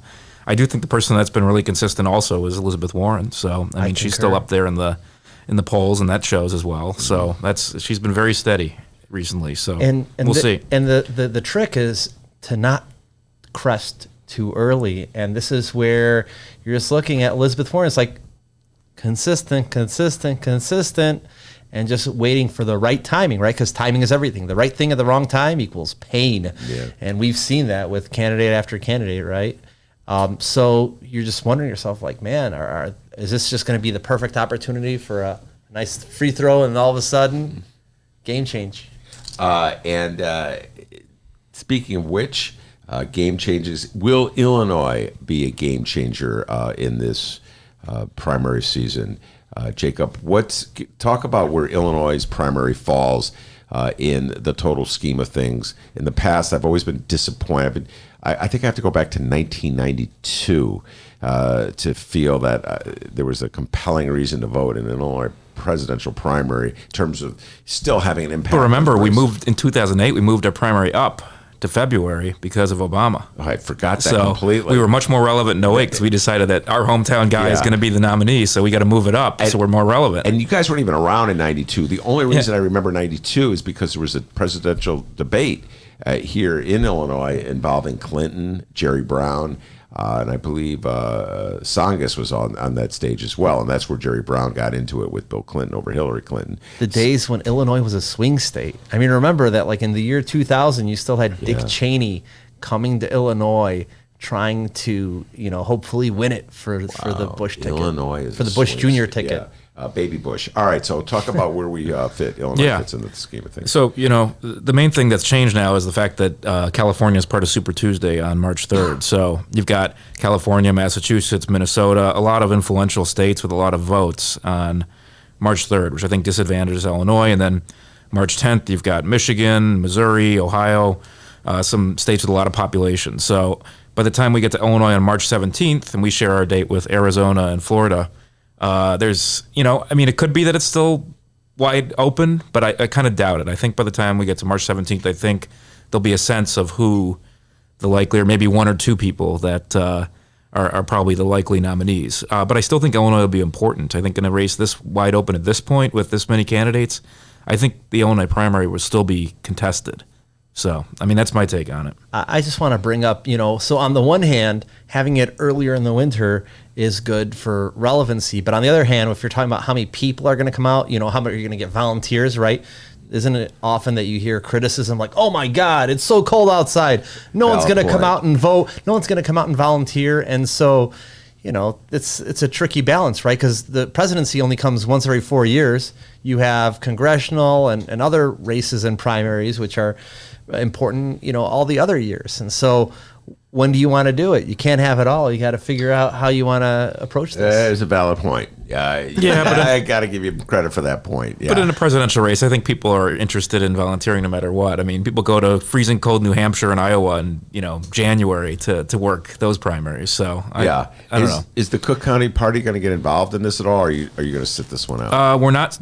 We'll be involved. We're not getting involved yet. So we have slate making next week, but we're not going to deal with president yet. We're going to give it a little time, but I have a feeling we may go back maybe in January and consider making an endorsement, depending on how things go. Who's strongest right now of all the candidates in Illinois? It's really hard to say. I think from the polling I've seen, it pretty much matches the national polling, which is that Joe Biden's doing well here, and Bernie's doing well here to a degree, and Warren's doing well here. But I don't think there's any candidate that's doing better in Illinois than other places necessarily from what I've seen. Speaking of slate making, I just thought it'd be good for shameless plug here. You had mentioned, Mr. Joravsky, you were enthralled with a certain headline that myself and Jacob were involved in. Oh, yep. Okay. Yes. Shameless plug. Shameless plug. That's we right. will tease. We'll get to this this booklet that's been on our desk, on the guest desk for about 2 months now. And yes, these two gentlemen deserve the credit. We gave all the credit to Andrew Schneider, but these two gentlemen get the credit. Every guest who comes here loves this book. So we're going to take a break. We'll talk a little local politics when we return. So, again, I think if we're going to force Americans to make these radical changes, they're not going to go along. You throw your hands up, but you haven't. Oh, I can do it. But you haven't implemented the plans. Us governors and mayors are the ones that we have to pick up all the pieces when suddenly the government's supposed to take over all these responsibilities and there's no preparation, the details aren't worked. You can't just spring a plan on the world and expect it to succeed. John, Senator Sanders. John, I was a mayor and I helped transform my city. I have some practical experience. Second of all, interestingly enough, today is the anniversary of Medicare. 54 years ago, under Lyndon Johnson and the Democratic Congress, they started a new program after 1 year, 19 million elderly people in it. Please don't tell me that in a 4-year period, we cannot go from 65 down to 55 to 45 to 35. This is not radical. This is what virtually every other country on earth does.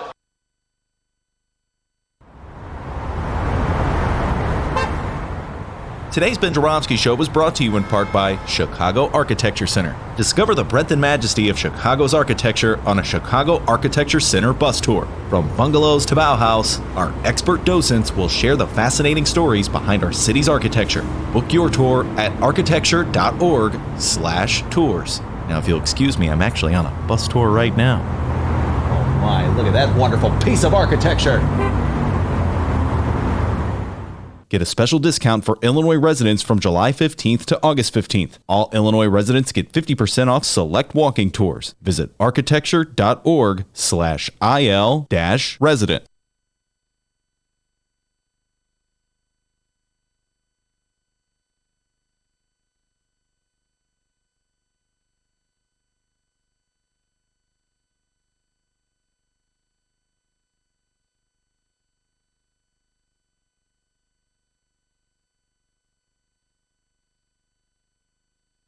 Three, two, one. I think that what we have to do is we have to be an America that is clear about what we want to do with immigration. We need to expand legal immigration. We need to create a path for citizenship, not just for dreamers, but for grandmas and for people who have been working here in the farms and for students who have overstayed their visas. We need to fix the crisis at the border. And a big part of how we do that is we do not play into Donald Trump's hands. But he wants to stir up the crisis at the border because that's his overall message. If there's anything wrong in your life, thank you, blame Senator Warren. them. Governor Bullock, your response. But you are playing into Donald Trump's hands. The challenge isn't that it's a criminal offense to cross the border. The challenge is that Donald Trump is president and using this to rip families apart. A sane immigration system needs a sane leader. And we can do that without decriminalizing, providing health care for everyone. And it's not me saying that. That's Obama's Homeland Security Secretary that said you'll cause further problems at the border, not making it better. Look, what you're saying is ignore the law. Laws matter. And it matters if we say our law is that we will lock people up who come here seeking refuge, who come here seeking asylum. That is not a crime. Today's Ben Joravsky Show is also brought to you in part by Green Element Resale. It's located at 6241 North Broadway, and it is amazing. Furniture, appliances, lamps, books, clothes, electronics. It is a thrift shop, but it's the only thrift shop in Chicago that helps bring you the Ben Joravsky Show. So if you are ever on Broadway between Granville and Devon, stop in and tell them thank you, and go check out Green Element Resale. 6241 North Broadway, and find more information at greenelementresale.com. Green Element Resale, fantastic place where you can save tons of money. That's right. Also, hey, you feel that in the air, guys? I know it's summer, but it's almost football season, which means that the best sports reporters in Chicago at the Chicago Sun-Times want to offer you, our listeners, an exclusive deal on unlimited digital access to all of the stories that you love. Do not miss a game this season. Get all the big play scores and stories from the Chicago Sun-Times. For a limited time only, you can lock in our lowest rate yet, only $29.99 for a full year of all the news and sports that you need to know. Stay up to date on breaking stories, get the deep dives and investigations from Sun-Times reporters, and go deep inside City Hall with the best-in-class political reporting from reporters like Fran the Woman Spielman and Tinas Fondeles, and of course, cheer for the big games with the best sports team in the city. $29.99 for a full year of unlimited access. I checked online. I went and looked. It's true. You cannot do better than that. Take advantage of this exclusive deal now at suntimes.com/Ben. Isn't that correct, Robert Mueller? That's correct. Welcome back to the Ben Joravsky Show, live from the Chicago Sun-Times. Yes, indeed, we are live. We have the political know-it-all, the Illinois political know-it-alls. I like that. The Indiana, even though one of them says he's from Indiana. Two of them. Family. Face. Yeah. Okay, that I don't know why you're bragging about the Hoosier connection. Because the Democrats have done so well in Indiana. Yeah, right? they've really done well. And Buttigieg, I don't know why. There's one guy I do not know why he's running for president of the United States. He should be running for senator in Indiana. He's running for vice president, I think. Well, he'll never be. Probably not. All right, Democrats.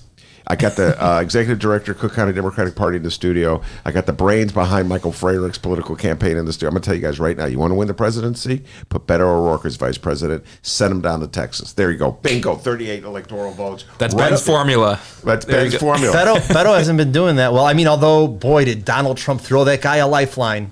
He really did. Well, okay. Well, yeah. I mean, that's... We talk about the people killed in El Paso, and then Donald Trump's a complete idiot about it. Yeah, but what I'm saying is that when Beto, I heard him give an interview where he talked about this. The 38 electoral votes in Texas are up for grabs. Oh yeah. You wanna play havoc with Donald Trump? You could put Castro on the ticket as well. Get a Texan on that ticket and have that Texan spend the entire campaign down in Texas messing with Trump's brain, and it'll do to Trump what Trump does to Democrats, because Trump just wants to pretend as though the only states that he's going to campaign in are Wisconsin, Michigan, and Pennsylvania, right? Yeah. Well, what about if you're making inroads into his country? And throw Beto every now and then, send him down to Florida. You know, you could always pick Wendy Davis. Yeah, Wendy Davis has got. Well, how did you? That's why we call it the political know-it-all. Wendy Davis ran for governor a few years ago, and she's a state senator in Texas. Very good, young Daniel, for knowing that. Dee, before we get back to these gentlemen, you got an update for me? Absolutely. Here, we have to give a shout-out to a good friend of the Ben Joravsky Show, former CPS teacher and CTU activist Erica Wozniak. Francis. Yeah. Our dear friend. Yes. That's right. It looks like she's taking a new job here. She will join the office of Alderman Samantha Nugent. Ben, what ward is that? That's 39th. 39th ward. No, that's not. It's Samantha 39. Nugent is the 39th ward alderman. Oh, you're right. Oh, my God. Because Loreno stepped down. That's accurate. That is correct. Yep, 39th. I almost said 38th. And my poor friend Spazzato. Sorry, Nick. He's listening right now, just raging out. I'm mad. Got my 38s and 39s mixed up. She will join the office of Alderman Samantha Nugent of the 39th Ward as Chief of Staff beginning August 19th. And as we all know, Erica Wozniak is also co-host of the Girl Talk, a fantastic program at the Hideout 1354 West Wabansia. All She right. was chosen as Teacher of the Year in the whole United States, actually. It was one of the awards that she got. Yes. A couple years ago. Yeah. Wow. Yeah. Well, by the way, where are you reading that from? Oh, the Illinois Political Bulldogs over at Illinois Politico and one Shia Campos. Oh, okay. She, I'm allowed to say it now. She said, off the record, I'm taking this job. And the first question they asked her, Alderwoman Samantha Nugent, any relation to Ted Nugent? Oh, yeah. I'm sure she's never heard that. Man. Sorry. She's never heard that for before. Obama. Who's that? Ted Nugent? No, Samantha Nugent. Ted Nugent? Yeah, come on. And keep in mind, guys, the question that we're going to get an answer from each of you today.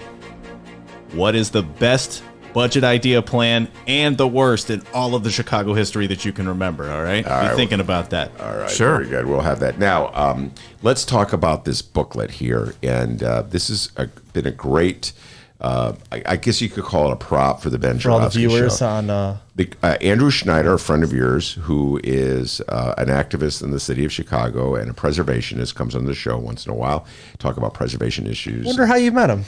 Yeah, young Daniel. And one day he showed up with this booklet, which is, what do they call it, a fundraising book? Yeah, ad book. An ad book for a gentleman, John Marson, who was a Democratic committeeman. I'm trying to read this from so far. 35th Ward. 35th Ward. City clerk. And a city clerk. And well, Carlos Rosaland. Way before back. Carlos. It was probably a much different war in terms of the boundaries. Anyway, it hasn't changed that much, actually. It's very similar. The big redistricting was in 1995, I want to say, which is 20 years after John Marston. Anyway, this booklet is from 1977, and it's a portal to the past. And every guest who comes to this show, we leave it there for a reason. Our guests, two things. They love the lifesavers that Mark Sims brought, which really irks Dennis because they open them on the show. But the other thing, which doesn't irk Dennis as much, they love to look through this book. So talk about this book. Yeah, so we were co-authoring a book on Avondale, neighborhood of Avondale, and we heard the rumor that John Marston, we had heard the name. He was a city clerk under Richard J. Daley and a longtime Politico on the Northwest Side. We heard rumors that his ward office was still there intact, like frozen in time from the time he died in 1984 on Diversey. So Dan here, I got Dan on the case, and he called the owner of this building. Diversey and roughly where? Drake. Yeah, so just west, near Central Park. And called the owner of this building, and one day we saw that they were getting ready to gut it. And so he persisted even more, finally got in touch with the gentleman who was... right after it sold. And have to give a shout out to Liz Mascari, who is the president of the Avondale Neighborhood Association, who helped us by... as that happened, connecting us with the owners, who are like the new owners of the building once it was finally sold. They're like, come in here, we're throwing this out in 3 days. So they invited us in. They're like, anything you want to take, you can take. So wait, Tom. So this Andrew told the story before. I've forgotten the details. So the building had been locked up, and all this stuff is just sitting there since 1984 when he died. Wow, literally. So we went in, and we could not believe our eyes that this entire ward office from the 80s was, and from going back. I mean, this guy had been in politics since the 50s. It was all there. Everything was there. Photos, books of jobs, patronage jobs, all sorts of like all the lists. Like, oh, hey, we have a job. These are the precinct captains and what jobs they have. All of the all the materials like this for fundraising, the ad books, everything. So is it still there? Just let's pause to talk about that. An invaluable resource. You want to talk about how the Democratic machine back in the day, folks, when there were real patronage jobs, because of the Shachtman decree, patronage is largely a thing of the past. It's a relic. But in the old days, Mayor Daley, Big Daley, not Baby Daley, Mayor Daley could force somebody who was, let's say, driving a truck for Streets and Sand to work a precinct for an alderman. And that person was sort of indebted to the alderman for that job, and therefore had to be part of the campaign machinery. And so you're telling me you found lists where you had like Billy Bob, Streets and Sand driver, owes job to Alderman X. Like, hey, these are the lists of all of our These are jobs. our precincts and who the precinct captain is and what city job they have, too. Things like that. But again, back then was totally legal. So, but no, it's an incredible collection. We're so glad we saved it because it would have been thrown out. And for years, we've been talking about maybe opening some sort of Chicago political museum. Maybe down the road we'll still do it. But Louisiana has, by the way, a state political museum. Yeah. So what are you doing with all the material? Well, so it was sitting in a storage unit that we had to rent, basically, to store all this stuff. And finally, we decided, let's see if UIC is interested in it. And we contacted them, and they were, because they have all the Richard J. Daley papers and a whole bunch of... Rakoff's papers are there, too, aren't they? Milton Rakoff, the great professor. And a ton of just political, Chicago politicos. So they were happy to take it, and we're glad that we got it there because this is going to be a great resource for researchers. So the material that you took from the apartment, you just moved it to UIC. Yeah. And it's in the storage bin there? Well, they're going to start sorting it out and organizing it and inventorying it, and it'll be available for the public in upcoming years to research. And go ahead.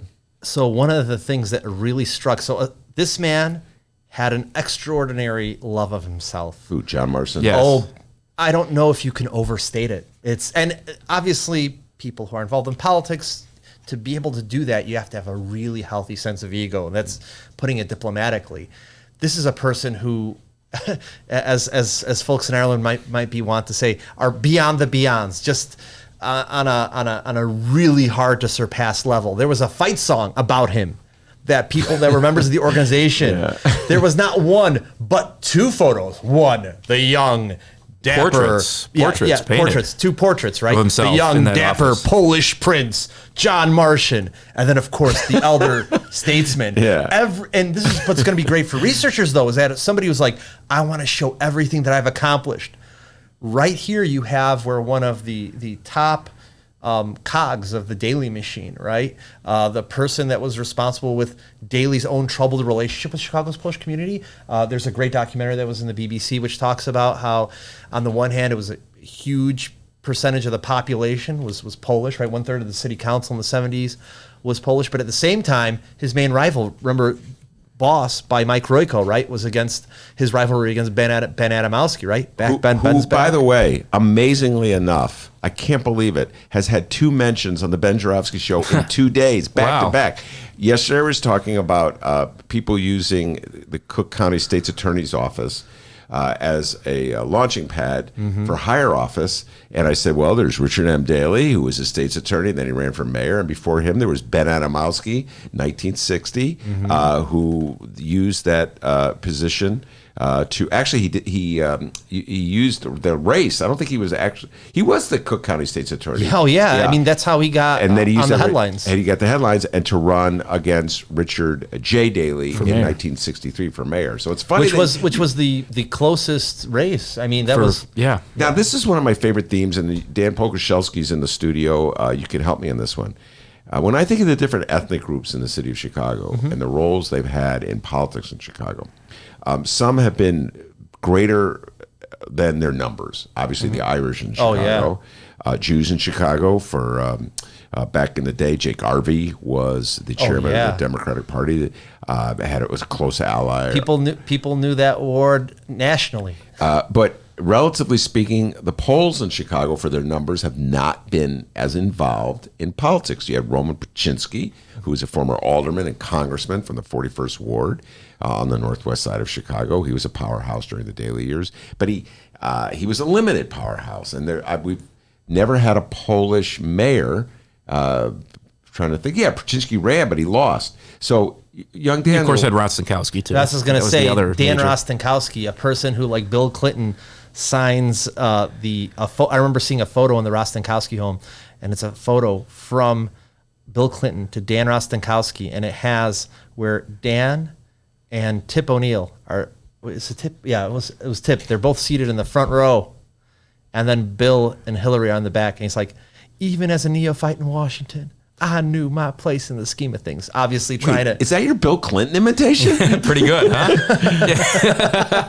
That's actually not bad. Yeah. Feel your pain. And, well, you know, if Senate President Cullerton has an, routine, right? Why not us, right? Senator, he does a lot of... comedian impressions. He does a lot of impressions. All right, but so why do you think that is? That polls have not been... It's muy complicado. It's very complicated. You had a couple could-have-beens, right? So you had Ben Adamowski, who came very close. 1963. Yeah, correct. Then you also had where one of the potential people who, if Eugene Sawyer had not been mayor, right, that was floated, supposedly, Dick Mell likes to claim that he was one vote away. For mayor from after Harold Washington died. People have maintained, there's people that maintain the same thing about Terry Gabinski, right? So that was, some people maintain that if Jim Lasky, that he was on that trajectory and that maybe that's even how he ended up being pinched, is that some people being worried about like, oh, this is someone who's very ambitious, that he might be future mayoral material, and that for that reason,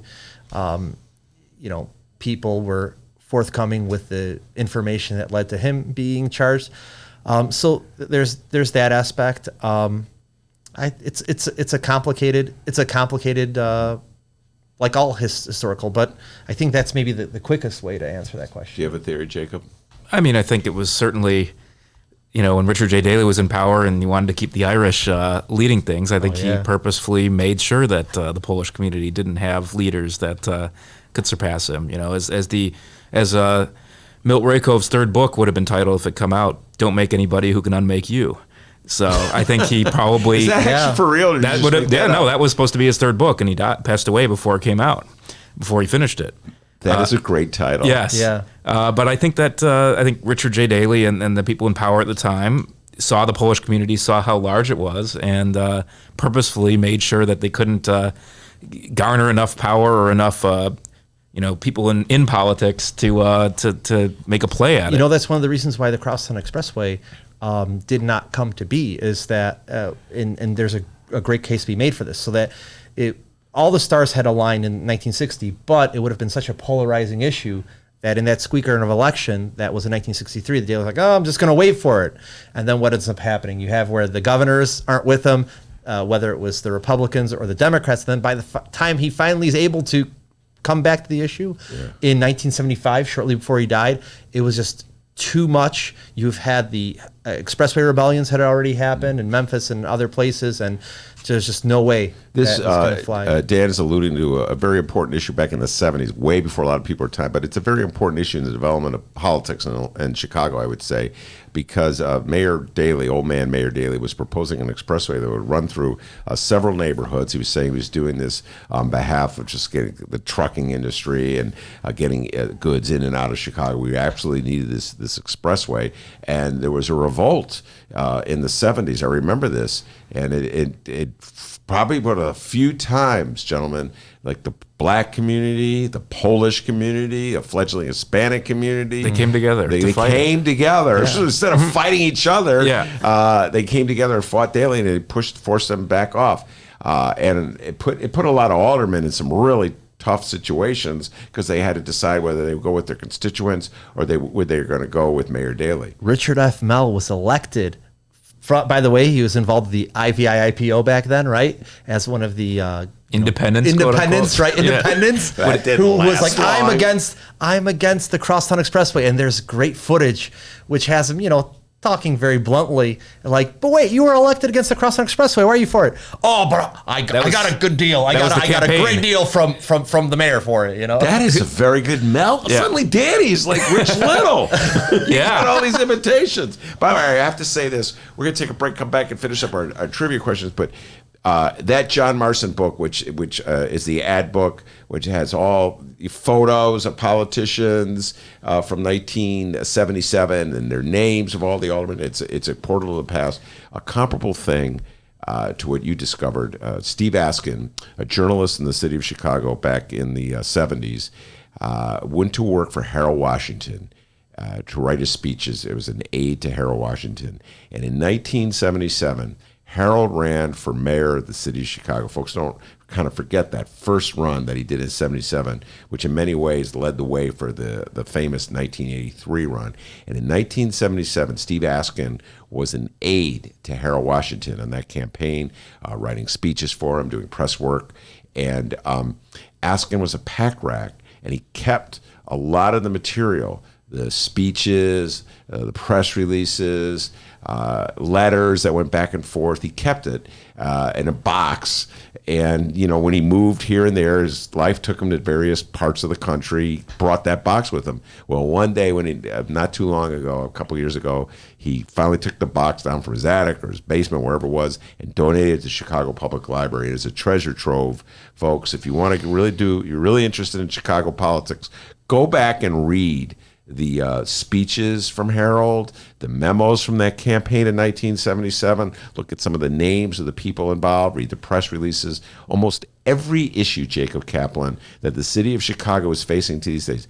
Budget issues. How are we going to pay for government? Relationships between the black community and the police department. Our schools. How are we going to have integration? Are we going to have segregation? Almost political patronage. Is it fair to the black community? Almost every issue that Lori Lightfoot is struggling with today, guess what? Harold was dealing with in 1977. See, Ben, this is exactly why you have made one of the best arguments of why Chicago needs a Chicago Political History Museum or the state of Illinois. Seriously, because people know the slogan, people in frickin' Poland or wherever, like, oh, Chicago politics. It's along with the Bulls and Al Capone, right? Yeah.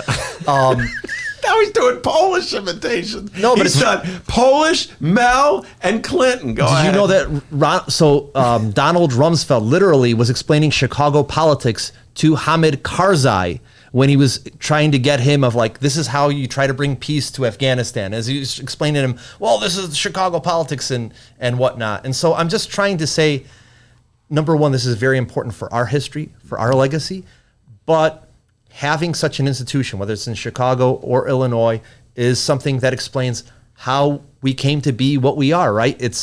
he who does not do politics will have politics done to him. And to understand of how power relationships have created the city that we have, Ben, as you stated, this is why we need a Chicago Political History Museum. I actually agree with young Daniel, and we're going to take one last break and bring him back and close down the show. Stick around, folks. Not only improve, but make the educational system fair for all American people. All right, so thank you.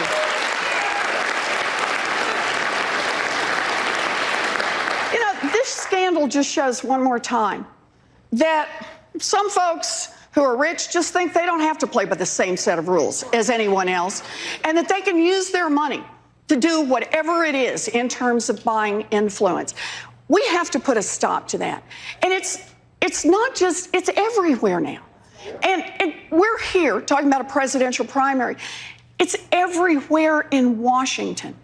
You know, I want to say something about democracy for a minute. I get that we have a lot of differences. There'll be some people who have a little more money, some people have a little less, some people who go further in school, some people who don't. But the one thing we should all own an equal share of is an equal share of our democracy.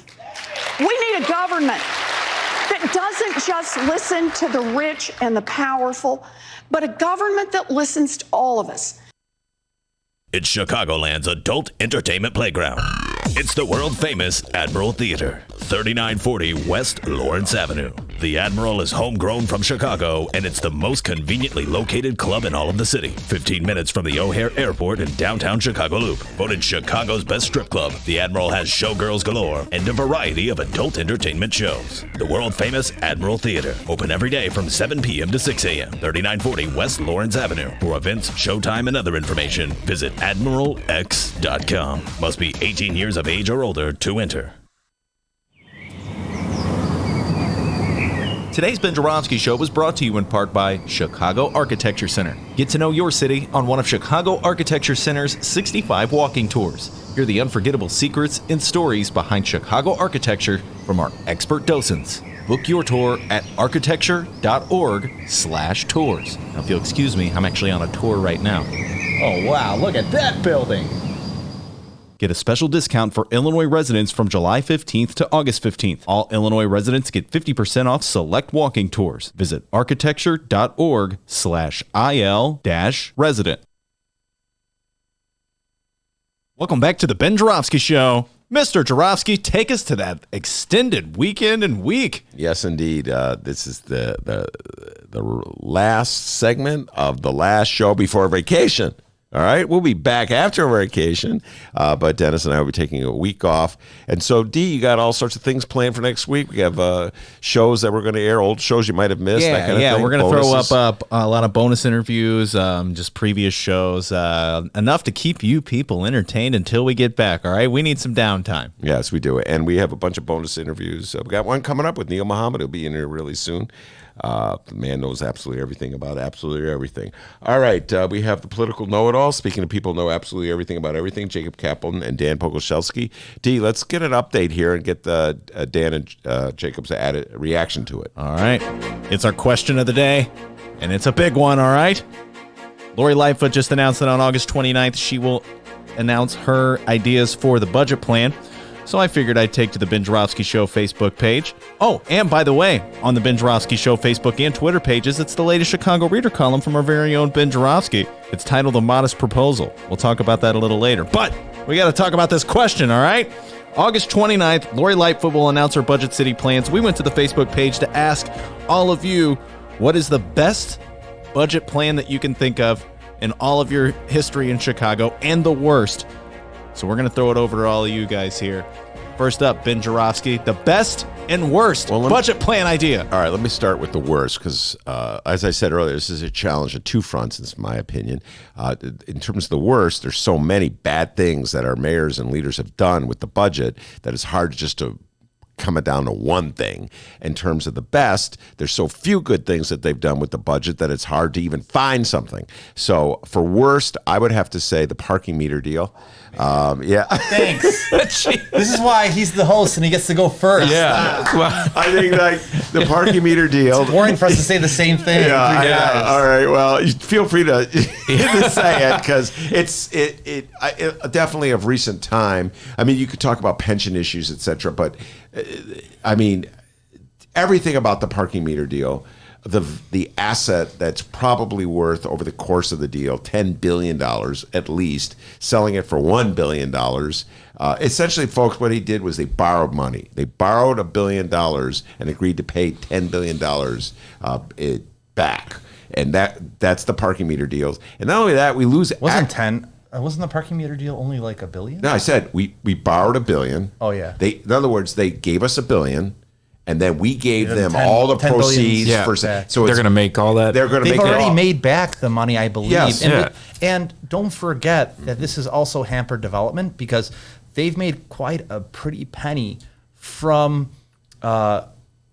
fumbles by the city where they've allowed for public parking in areas where they weren't supposed to because it would compete with other areas. Yeah, no, it's a terrible deal from start to finish. And it was passed in a wretched manner where they rushed it through without any analysis. Let's give Scotty Wagasback credit. He stood up, and let's give Tony Preckwinkle credit. Stood up. Yeah. Oh, here we go. Trivia question for our know-it-alls. Yeah. They know it all. Name the 5 aldermen who Ray voted. Cologne. Whoa. There you go. Tony Preckwinkle. Yeah. Scott Wagasback. Yeah. Was Leslie Hairston, I believe, Yep. also one of the votes against, right? So we have 4. Yep. Yeah. Can you Who was get the number 5th? 5? Joe Moore? Come on, Joe Moore. Come on. Well, I mean, It's somebody who's gone now, right? Oh, Or yeah. no? Somebody left shortly thereafter. Joe Moore had already gone to the dark side by this time. Come on. You I guys. thought it was can do only on Emmanuel. 5. I'll give you a hint. Okay. God, I want to give this hint without making it too easy. I mean, we got 4 out of 5. Yeah, 4 out of 5. He is from Luis Gutierrez's old Billy ward. Ocasio. There you go. Atta boy. JK. Yeah.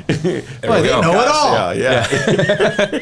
Nice. Yeah. So anyway, that I would have to say that's the absolute worst. We all agreement on that? Agreed. Of course. That was what I was going to say. Yeah. By far. I mean, what about the best? The best? The Skyway wasn't too good either. The best, the Skyway. Yeah. I would say the Skyway could be in the top 3 because the Skyway just encouraged Daley to sell the parking meters. Thankfully, Midway never happened. Yes, thankfully. The best is yet to come, D. Oh, God. All right. I mean, I can't think of anything. You guys think of anything? Is it the best that actually happened or that was proposed and didn't happen? That happened. That's really tough. I can't think of. I just cannot think of. It seems like we've been scrambling to figure out how to pay our bills. It's just been like toss and scoop, right? Toss and scoop. And I just cannot. By the way, I mean, when you hear that, I mean, for me, when I hear toss and scoop, the first thing that comes to mind is like, kitty litter. Crap. Yeah. And it's just like, why would anybody try to use this as a euphemism? I have this, my latest column in the Reader, where I have a little fun here. It's called A Modest Proposal, which for all you English majors out there, the Jonathan Swift. And what I'm saying is, since I've been unsuccessful in my attempts to get the citizenry of Chicago to realize that with each new TIF district that the city imposes, they're paying more in taxes. I've been sounding this theme forever. So I finally said, you know what, guys, I'm going to raise the white flag and I'm going to surrender on TIFs. And I'm going to say, just make the entire city a TIF. If people are willing to pay a TIF tax, because every time you create a TIF, you pay more in taxes. If they're willing to pay a TIF tax because they're confused and don't realize they're paying a TIF tax, then make the entire city a TIF tax. Make the entire city a TIF. We'll pay more in taxes as a result because money will be diverted from throughout the city from the taxing bodies, and so they'll have to raise their rates, and we'll have a big pool of money that Mayor Lightfoot could use to pay off the pensions and pay our obligations. I'm like, if folks don't mind paying a property tax hike because when it's a TIF, what the hell? Just make the whole city a TIF. And I don't know. Ben, there you go. That's my modest proposal. It's this sentiment, and we were actually all at the at First Tuesdays, right? When I asked the question to you, Mick Dumke, and Jason Grotto was there as well, if you'll remember, about the fair tax. Yes. So, I mean, I'm really worried because of that sentiment, right? So Chicago is like the heart, right? The beating heart of Democratic Illinois is in Cook County, right, of which Chicago is half of that population. I guess this is my plea, right, to folks with Governor Pritzker, right, to really get that amp, because I think and I believe that all three of you, right, which are very knowledgeable reporters, all concur that this is going to be a challenge. And there's a lot of progressives that don't understand. They think like, oh, well, we passed it. No. The referendum has to be 60%. Yeah. And I can't tell you how many times I've heard that, and people that are with us on many of these issues, and it's like, the messaging has not been there. That election, by the way, that on the referendum, is not until November of 2020, and there's already forces at work to undercut it, to defeat it, which is so bizarre because there's some of those same Republicans who had their hand out looking for TIF handouts. But it makes sense to define your opponent early. Yes, they're defining their opponent. So they're against the progressive tax. They're against raising the rates on the wealthiest people, and yet they want proceeds for some of the wealthiest people. It's a complete contradiction. Socialism for the wealthy, capitalism for everybody else. Pretty Absolutely. much. By the way, I urge everybody to listen to the Willie Wilson interview that we did with Monroe Anderson. They covered some of these same things. Willie was he going to have new commercials? Well, Willie was in the studio promoting his reparations plan, and I support reparations. But I said, Willie, if you're going to have a reparations plan, you have to have a way to pay for it. So Willie Wilson, I don't know if you know this, is basically a Republican. Yeah. Are you going to join me in my crusade to get Donald Trump to take back the tax cuts, so we raise back the rates on the wealthiest people, and then we can use some of the proceeds to fund reparations? And you never saw so much ducking and dodging by a politician in a long time. Willie Wilson, the Republican, is not for raising taxes. All right. We have a Joe Biden update here, young man? I was just going to... All right, Joe Biden gate. Joe Biden did it again, folks. As we head out the door, for vacation, he stumbles a bit when he talks. I don't know if you guys saw this. Yeah, he's a bit like a grandpa, isn't he? Yes. Wow. He had a statement here. I'm doing this off the top of my head. Poor kids are just as bright as white kids. I think the poor kids and the white kids part are the same. I got that right. And I think he probably meant to say rich kids, and he said white kids. Dennis called it a Freudian slip.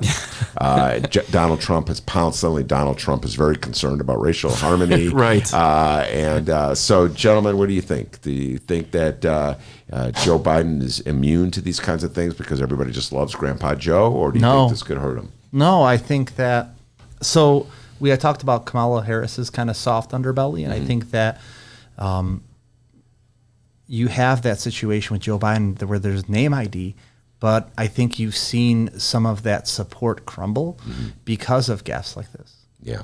I'm not sure. I mean, we have a president right now who has gaffes galore, and no, it doesn't affect him. We had George W. Bush was certainly no stranger to gaffes. I mean, I think... But it's a different base. I don't know. I mean, it's everyone knows that Joe Biden makes these gaffes. He's made them for years, not just because he's older now. I think he's always done that. Yeah. So I don't know how much it's going to affect his polling. A little bit maybe, but I think people know what they're getting into when they talk about Joe Biden. So true. All right, now that leads me to the two trivia questions we're going to close down the show with and see how good the political know-it-alls are. All right, we'll start with the age issue. Joe Biden, Grandpa Joe, we call him in the show, rather affectionately. Uncle Joe. Some people call him Uncle Joe. We prefer to call him Grandpa Joe here because Uncle Joe has got... you're old enough to remember who Joe Stalin is. Yeah. Wait, Grandpa Joe, Grandpa Bernie, and Trump is definitely like the crazy grandpa. Right? So, I want you to tell me in order from youngest to oldest. Oh, God. The presidential candidates in the Democratic primary. From youngest to oldest? Of the three oldest. The three oldest. Mm-hmm. Young Daniel. Can you do it? The oldest is Joe Biden. Is that correct? This is Scott Jeopardy. You have to give you have to give an answer. Yeah. So no phones, gentlemen. No phones. All right. Go ahead. Do I look like I'm fumbling my phone? So I believe that the three oldest, if I remember correctly, are Joe, Bernie, and Elizabeth Warren. Okay. In what order? Son of a batch. Is that the order you're going in? Joe, the oldest? Yeah, let's go with that order. All right. I think it's Bernie, Joe, Warren. All right. But I could be wrong. And the answer is the oldest Democrat in the race. We'll go in start with ascending order. Elizabeth Warren, she's 70. Joe Biden, 76. And Bernie Sanders, 77. Jacob, what do I win? All right. Boom. Now. Do I win a car? Yes. A car is in the mail. Okay. It's a Hot Wheels. Yeah, it's in there. Where's my car? Right over there. There it is. Nice. All right, now. I almost went over the cliff there. Who is older, Donald Trump or Joe Biden? Donald Trump. Trump, I think. Joe Biden is older. Young Donald is 73. Joe Biden is 76. You know? Oh, man, not even that close. Yeah, and Elizabeth Warren's are the baby we of the talking about race. mentally, or are we talking about, Yes, that's a good point. Before we let you out the door, anything you want to promote, anything to tell people about, any upcoming events, anything?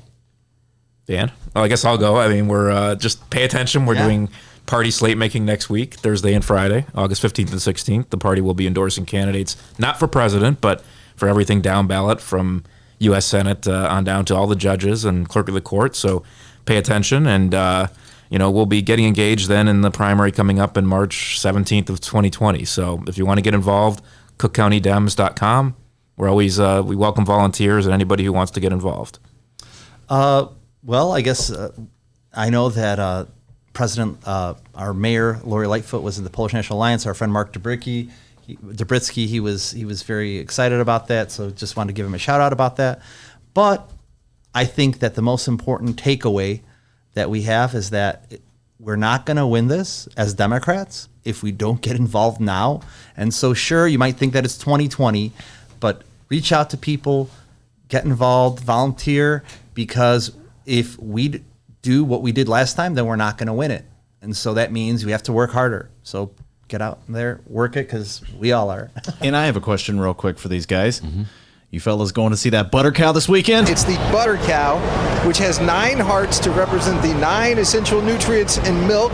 That's right, it's made entirely out of butter, and it's a state fair tradition since at least 1922. Oh my God, 1922! The butter cow. Yep, I'll be there next week, not the weekend. I won't be able Wednesday. to make it this year. This is like the first time in years. But you know what'd be great? What about a honey butter cow? Oh my, a honey butter. Yeah, I'm always on vacation when the state fair happens. I've never been to the state fair.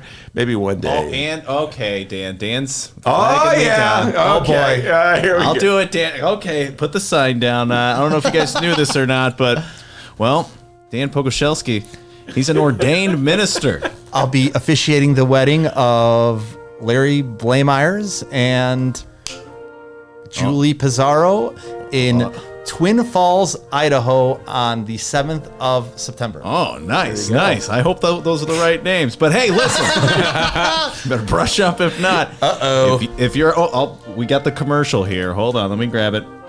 If you are looking to marry your loved one, tie the knot, as they say, well, there's one man that you need to contact, Dan Pogoshelski. So, if you're looking to get married, the only question that you need to ask is, Danny P., will you marry me? Dan Pogoshelski, ordained minister. Yeah. That commercial brings in the business. All right, Dan Pogoshelski, Jacob Kaplan, thank you so much. We also want to thank Romano Hussein. She was in here earlier. As Dennis and I have been saying, we're going to take a week off. We'll be back whatever that Tuesday is. What Tuesday is that, D? The 20th. Oh, very good. We'll be back Tuesday, the 20th. Thank you absolutely everyone for listening. Hope you have a great week and enjoy the bonus material.